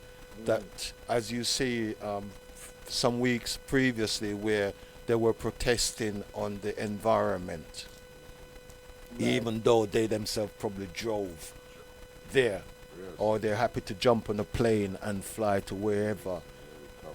Yeah, so we need to be mindful of the signs which are around and about us. Yeah, to acknowledge who our God is and where we need to be. Yeah, now politicians, their solutions are not real solutions. They're geared to profits. Yeah, everything for them is profits. Yeah. So the solution for us is we need to know who we are. We find our identity. We need to take a stand collectively, and we need to be honest with ourselves in order to move ourselves collectively forward, in order to have that cohesive society. Indeed, brother. Indeed. I was just thinking about something while you were talking there, and it reminded me of in the past when, when shops were closed on a Sunday, and so forth. There was more of a community then. It wasn't perfect, but people looked after their neighbors then, and so on and so on. Family were family, more family then. I'm not saying that, a lot of imperfections went on, but it was nowhere like how it is now. People were more socially responsible.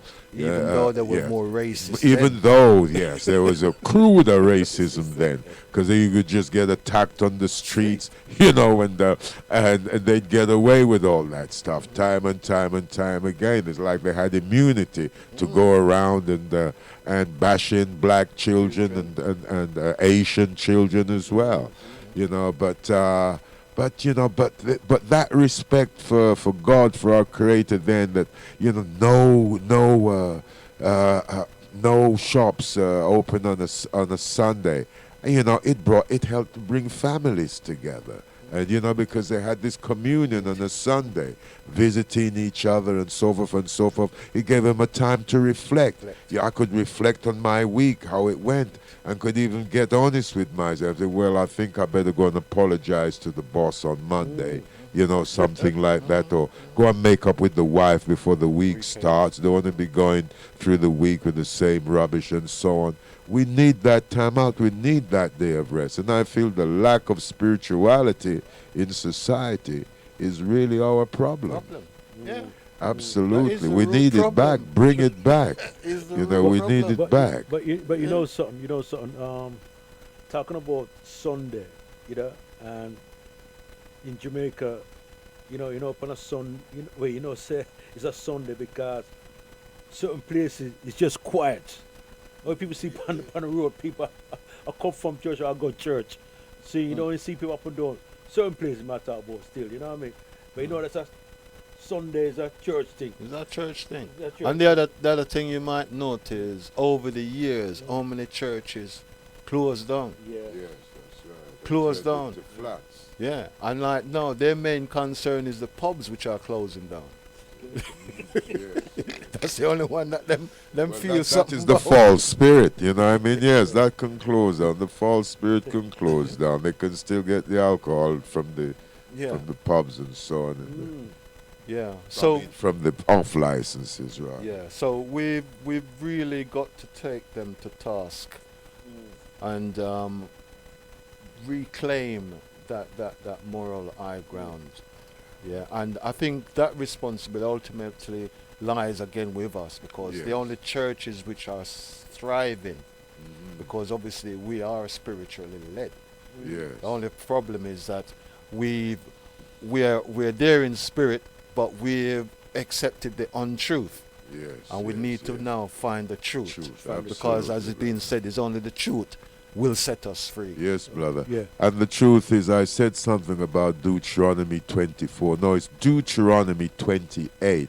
The blessings and the curses of the Most High, which prophesied our rise or our downfall. And we chose to fall down rather than to rise up and stay up, so to speak. Deuteronomy 28, the blessings and the curses, brothers and sisters.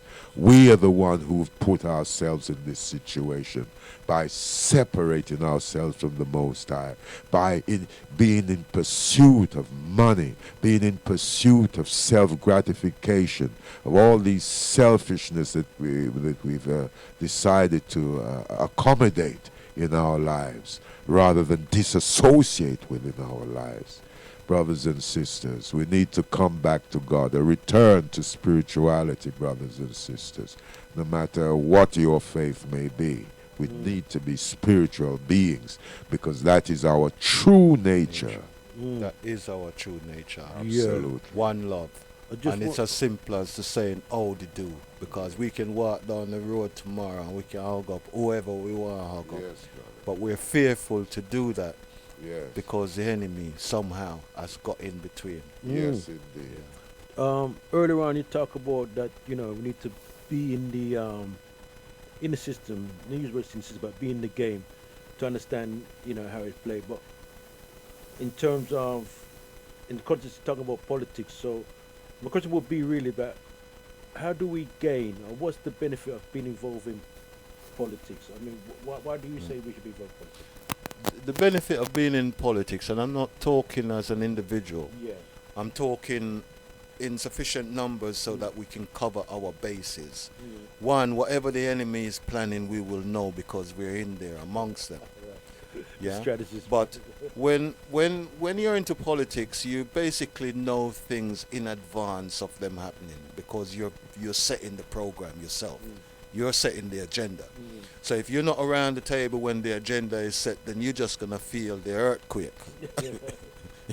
You're going to suffer the consequence. And that's what we always do. We suffer the consequence because when you're outside, them ones who know what are going inside, them don't book them flight for leave. But when you're outside now, When the door busts down, it's too late for you. You understand? So you're always going to suffer. So it's better that you're part of something or you're involved in something, even if it's to your own personal detriment. We politically need to be involved in every agenda item. So whichever political party surface, we need to be in there because we're of different mindset anyway. Yeah? There are some amongst us who, true, we have certain things, we think so we're conservative. You understand? So we need to be represented in all aspects of politics. Yeah? And I know that a number of you out there don't recognize my advice already. Yeah? And you know my journey because I've gone so far as with Nigel Farage. Yeah? With UKIP. And I'm hoping that now that you've seen the unremembered soldiers and the Windrush generation, what they've suffered, yeah, that these people, they've got their agenda set, yeah. So whichever party is in, they're still gonna give you licks, yeah. So whichever one is in power, we need to be in there to fight back, yeah, for our position because they to a certain extent are clueless. Yeah. So overall, what I'm saying is, if you're involved, it means that you can influence. Yeah. You can also choose as to who is going to lead you, who is to represent you. So if you're not in that position, when the enemy or the devil tell yourself to jump, yeah, you don't have no choice because it's too late. So you need to empower yourselves, and we need to be examples for our younger generation also, who are coming up, that they need to be in that arena because they have the right of a vote, and it's their what do you say, it's their country, yeah, and it's therefore for them, yeah, to have the opportunity of equal rights and justice. Right. Okay then. You mentioned Nigel Fraud and them man there. How do you find them man there? Because and it's quite interesting because one thing I would say about he could put a good argument together. Nigel Fraud. You know what I mean? I like when he come across. I don't agree 99% of the stuff we talk about, right? Or some good say something. But I like the way he come. I like his argument. He's solid. You know what I mean? I give him that. You know, and he's not shaky. He's just solid. I mean, I just want to say, how you find working in that? Well, I found Nigel to be a reasonable person because obviously before I went into UKIP, I mean, we met at a dinner, and I spoke with him, yeah, and we agreed, yeah, obviously that controlling the border was the right thing to do, yeah, because what do you say? If you don't know who's coming into your house, you don't know much people to cook food for. Yeah, and that goes across the board with hospital, school. Yeah, so you have to have some control over that. Yeah. Now, unfortunate for the UKIP party, there was a lot of, would you say, closet racists in there. So when they got the vote, they get excited. They think to themselves, "No, boy, we have the influence now, so we can be ourselves." Yeah, and in them being themselves, they then basically expose their true agenda. Yeah, but from my standpoint, my interest was to come out. So when I come out, I leave. Yeah, because my reason for going in there is because of the, what do you say, the disproportionate. Okay. Yeah, the disproportionate favor that's given to the Europeans over us from the Commonwealth, who had made the sacrifices that was highlighted in the unremembered. Yeah, Europeans choose to remember where them want to remember, but we seem to forget the sacrifice that we have made. Yeah, when they talk about us, because as soon as they mention racism, it's like we're on their side when they are the racists. You understand? So overall, where Nigel is you have to say, he's basically used up all his cards now. Right. He ain't got nowhere to run now. Because last time we was in the studio, I was telling her, well, we have to watch Nigel because he was going to form this Brexit party, which at the last election, again, came out more in favour. So you could say the Brexit party the last time, they won. And that then further divided the Conservative and the Labour Party. Yeah? And because they've done that, now the parties, they're divided amongst themselves. Yeah? But the champion out of all of this is going to be Jeremy Corbyn. Yeah? Because he's like a lamb to be slaughtered. And they've been trying to slaughter him for the past 3.5 years and they've not been able to remove him. Yeah? So it's just a game now whereby they're going to be predicting that the Conservative, they've got the lead.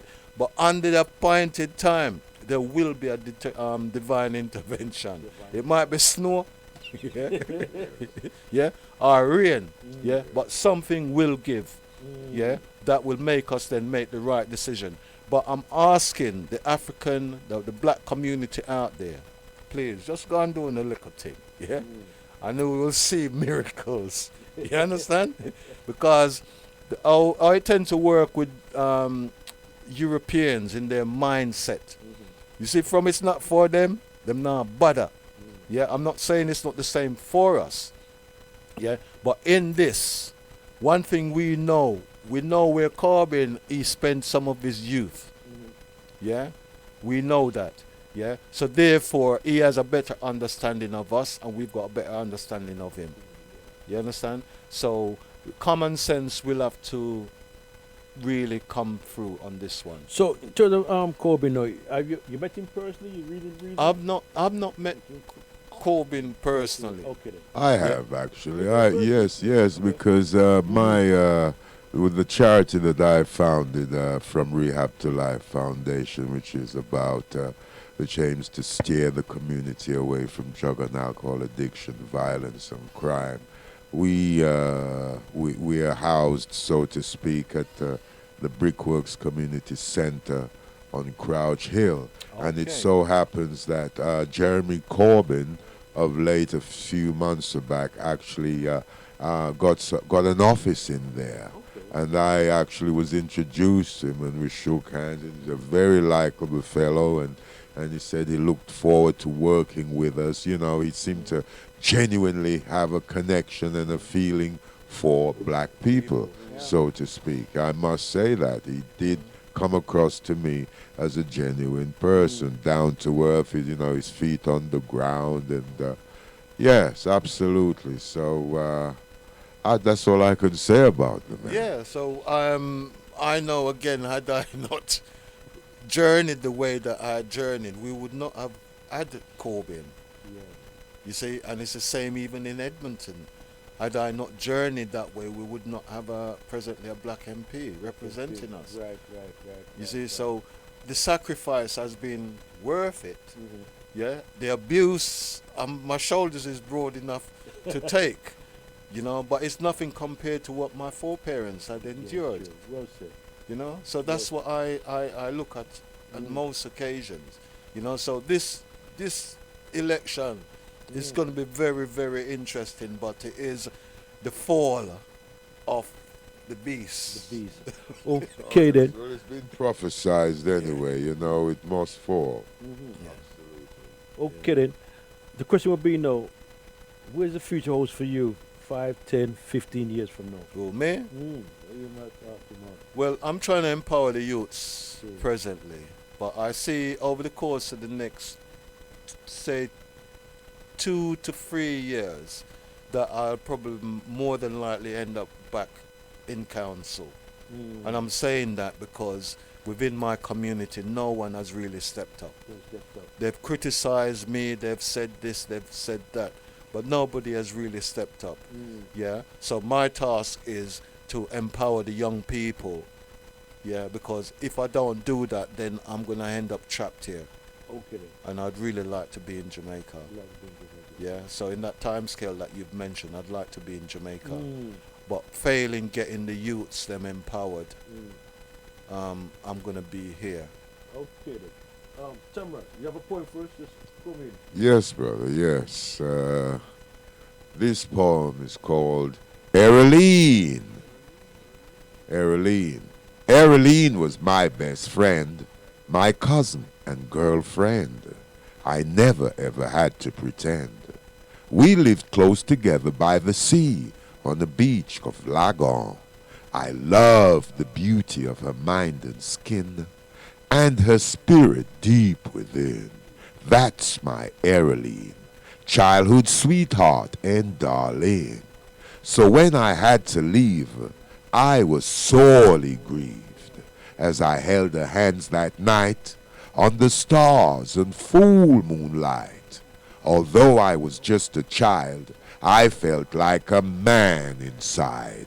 I touched her intimately, enthralled by her beauty, knowing I'd soon be missing our touching, cuddling, and kissing.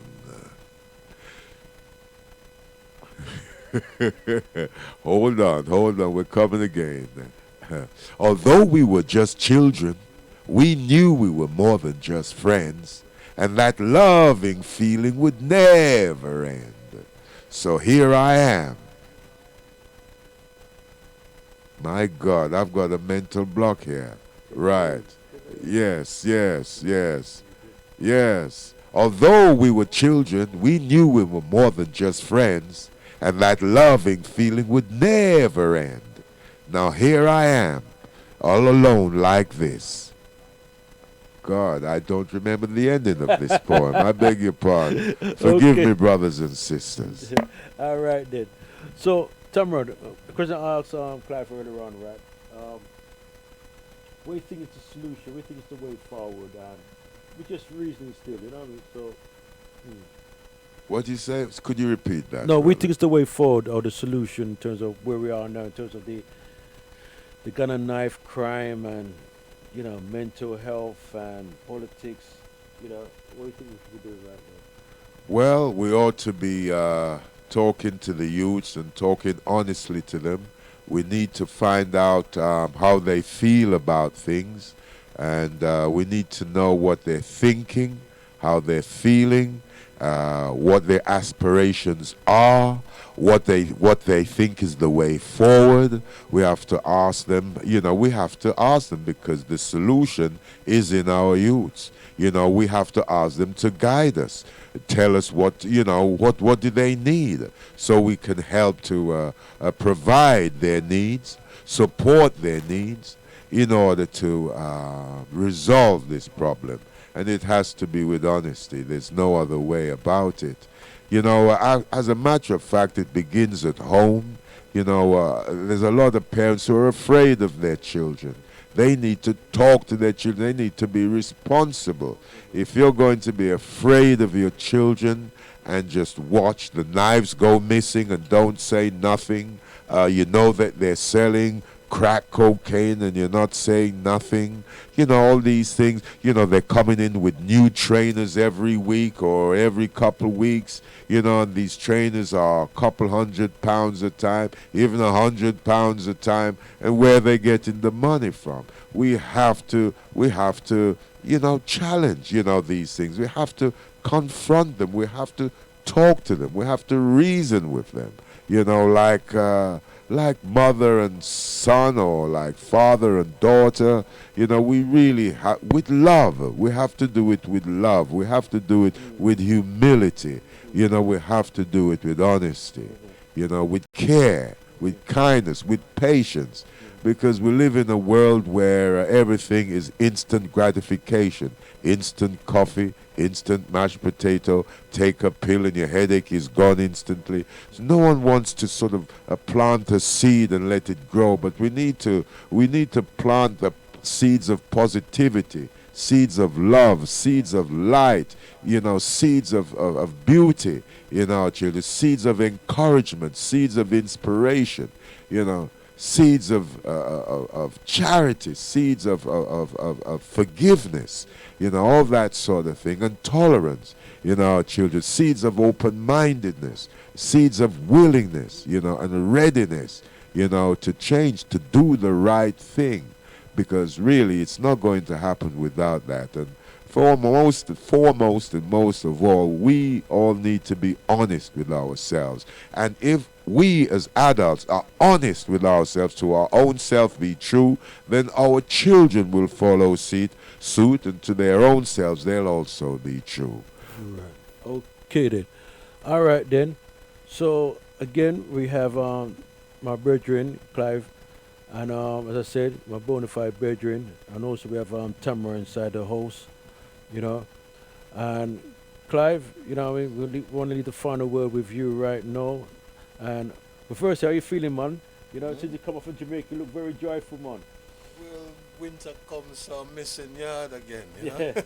Yeah. Strangely enough, my daughter's going to Jamaica tomorrow. Yeah? And my granddaughter. What you say? Yeah, as well as traveling, man. Mm. Yeah, but it's gonna be good. It's Okay gonna then. be good. Okay then. Yeah. So with myself, family, where I'm at, I'm saying outside of love, our young people need real, active, structured, supported solutions. But in order for these things to apply, in order to address the situation that we find ourselves presently in, we need to be honest with ourselves in order to bring about the changes in our young people, because they're pursuing a material world that has got a death end. Very true. Yeah, and we need to address that. I'm really disappointed in myself to a certain extent. Maybe I'd taken my eye off of the ball somewhere along the lines. But nonetheless, I am hopeful.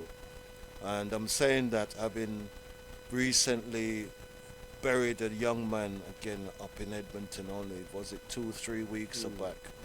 Today I was at a training session with Yvonne Lawson.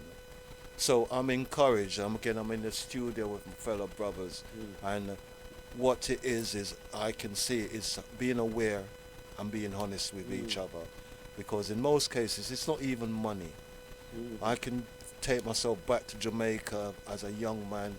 There's a manners and respect, these little things, you know, that used to guide us, you know, they are missing.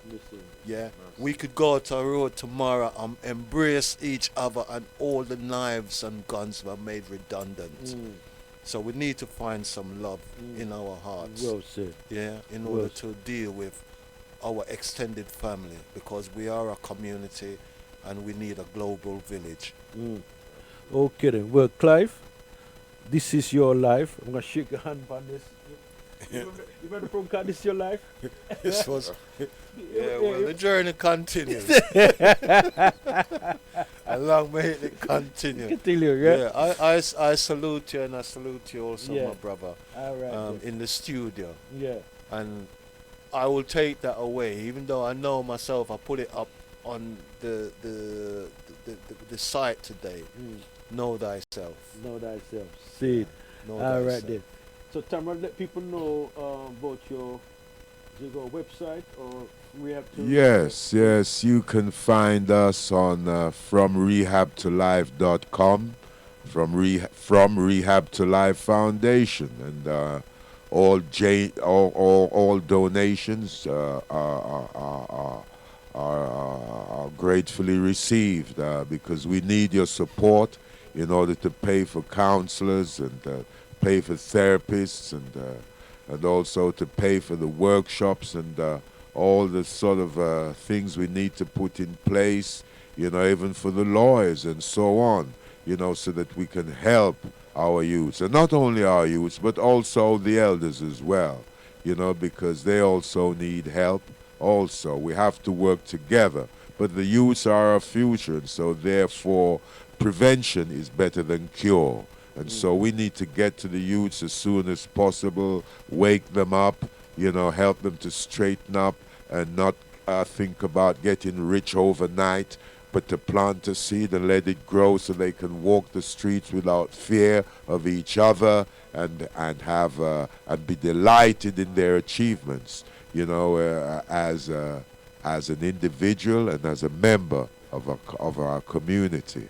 And I'd just like to say this, because it really sort of aggravated me there. I couldn't remember the last part of the poem. So if you don't mind, Doug, I'd like to repeat that poem again and finish it off. No, we've got about less than 3-4 minutes, yeah? So... Okay. Yeah, so I just need to read out this event here. You have to do it next time. Okay, brother, no problem. Just read out this event here.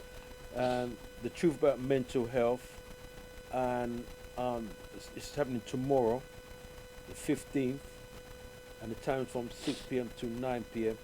And let me say this, that those people, when they come down there, right, when you leave from there, and I'm going to say this on record, life will never be the same again.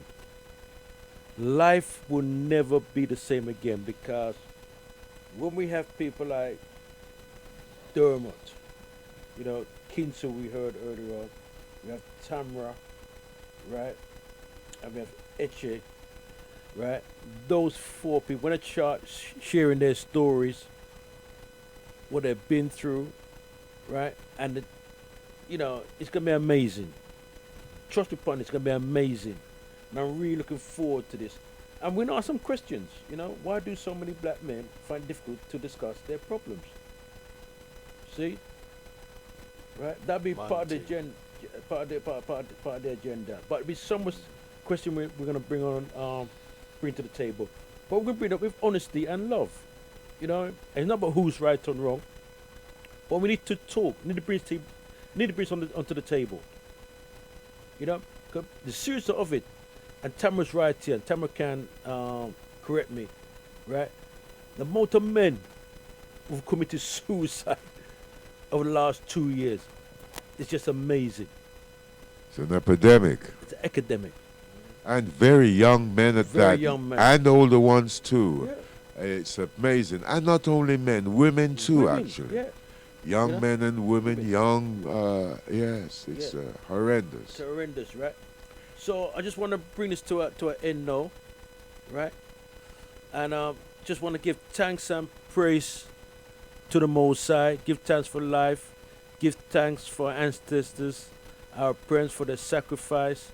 So I just want to give thanks every single time.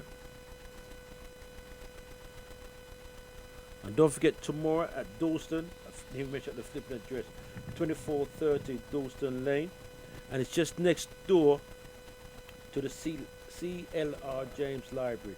The postcode is E83AZ. Is at the Hackney Community Voluntary Service, HCVS, and this is in conjunction with Hackney Lit Fest. So, you know, it's an amazing event, and it's a free event. See? All right.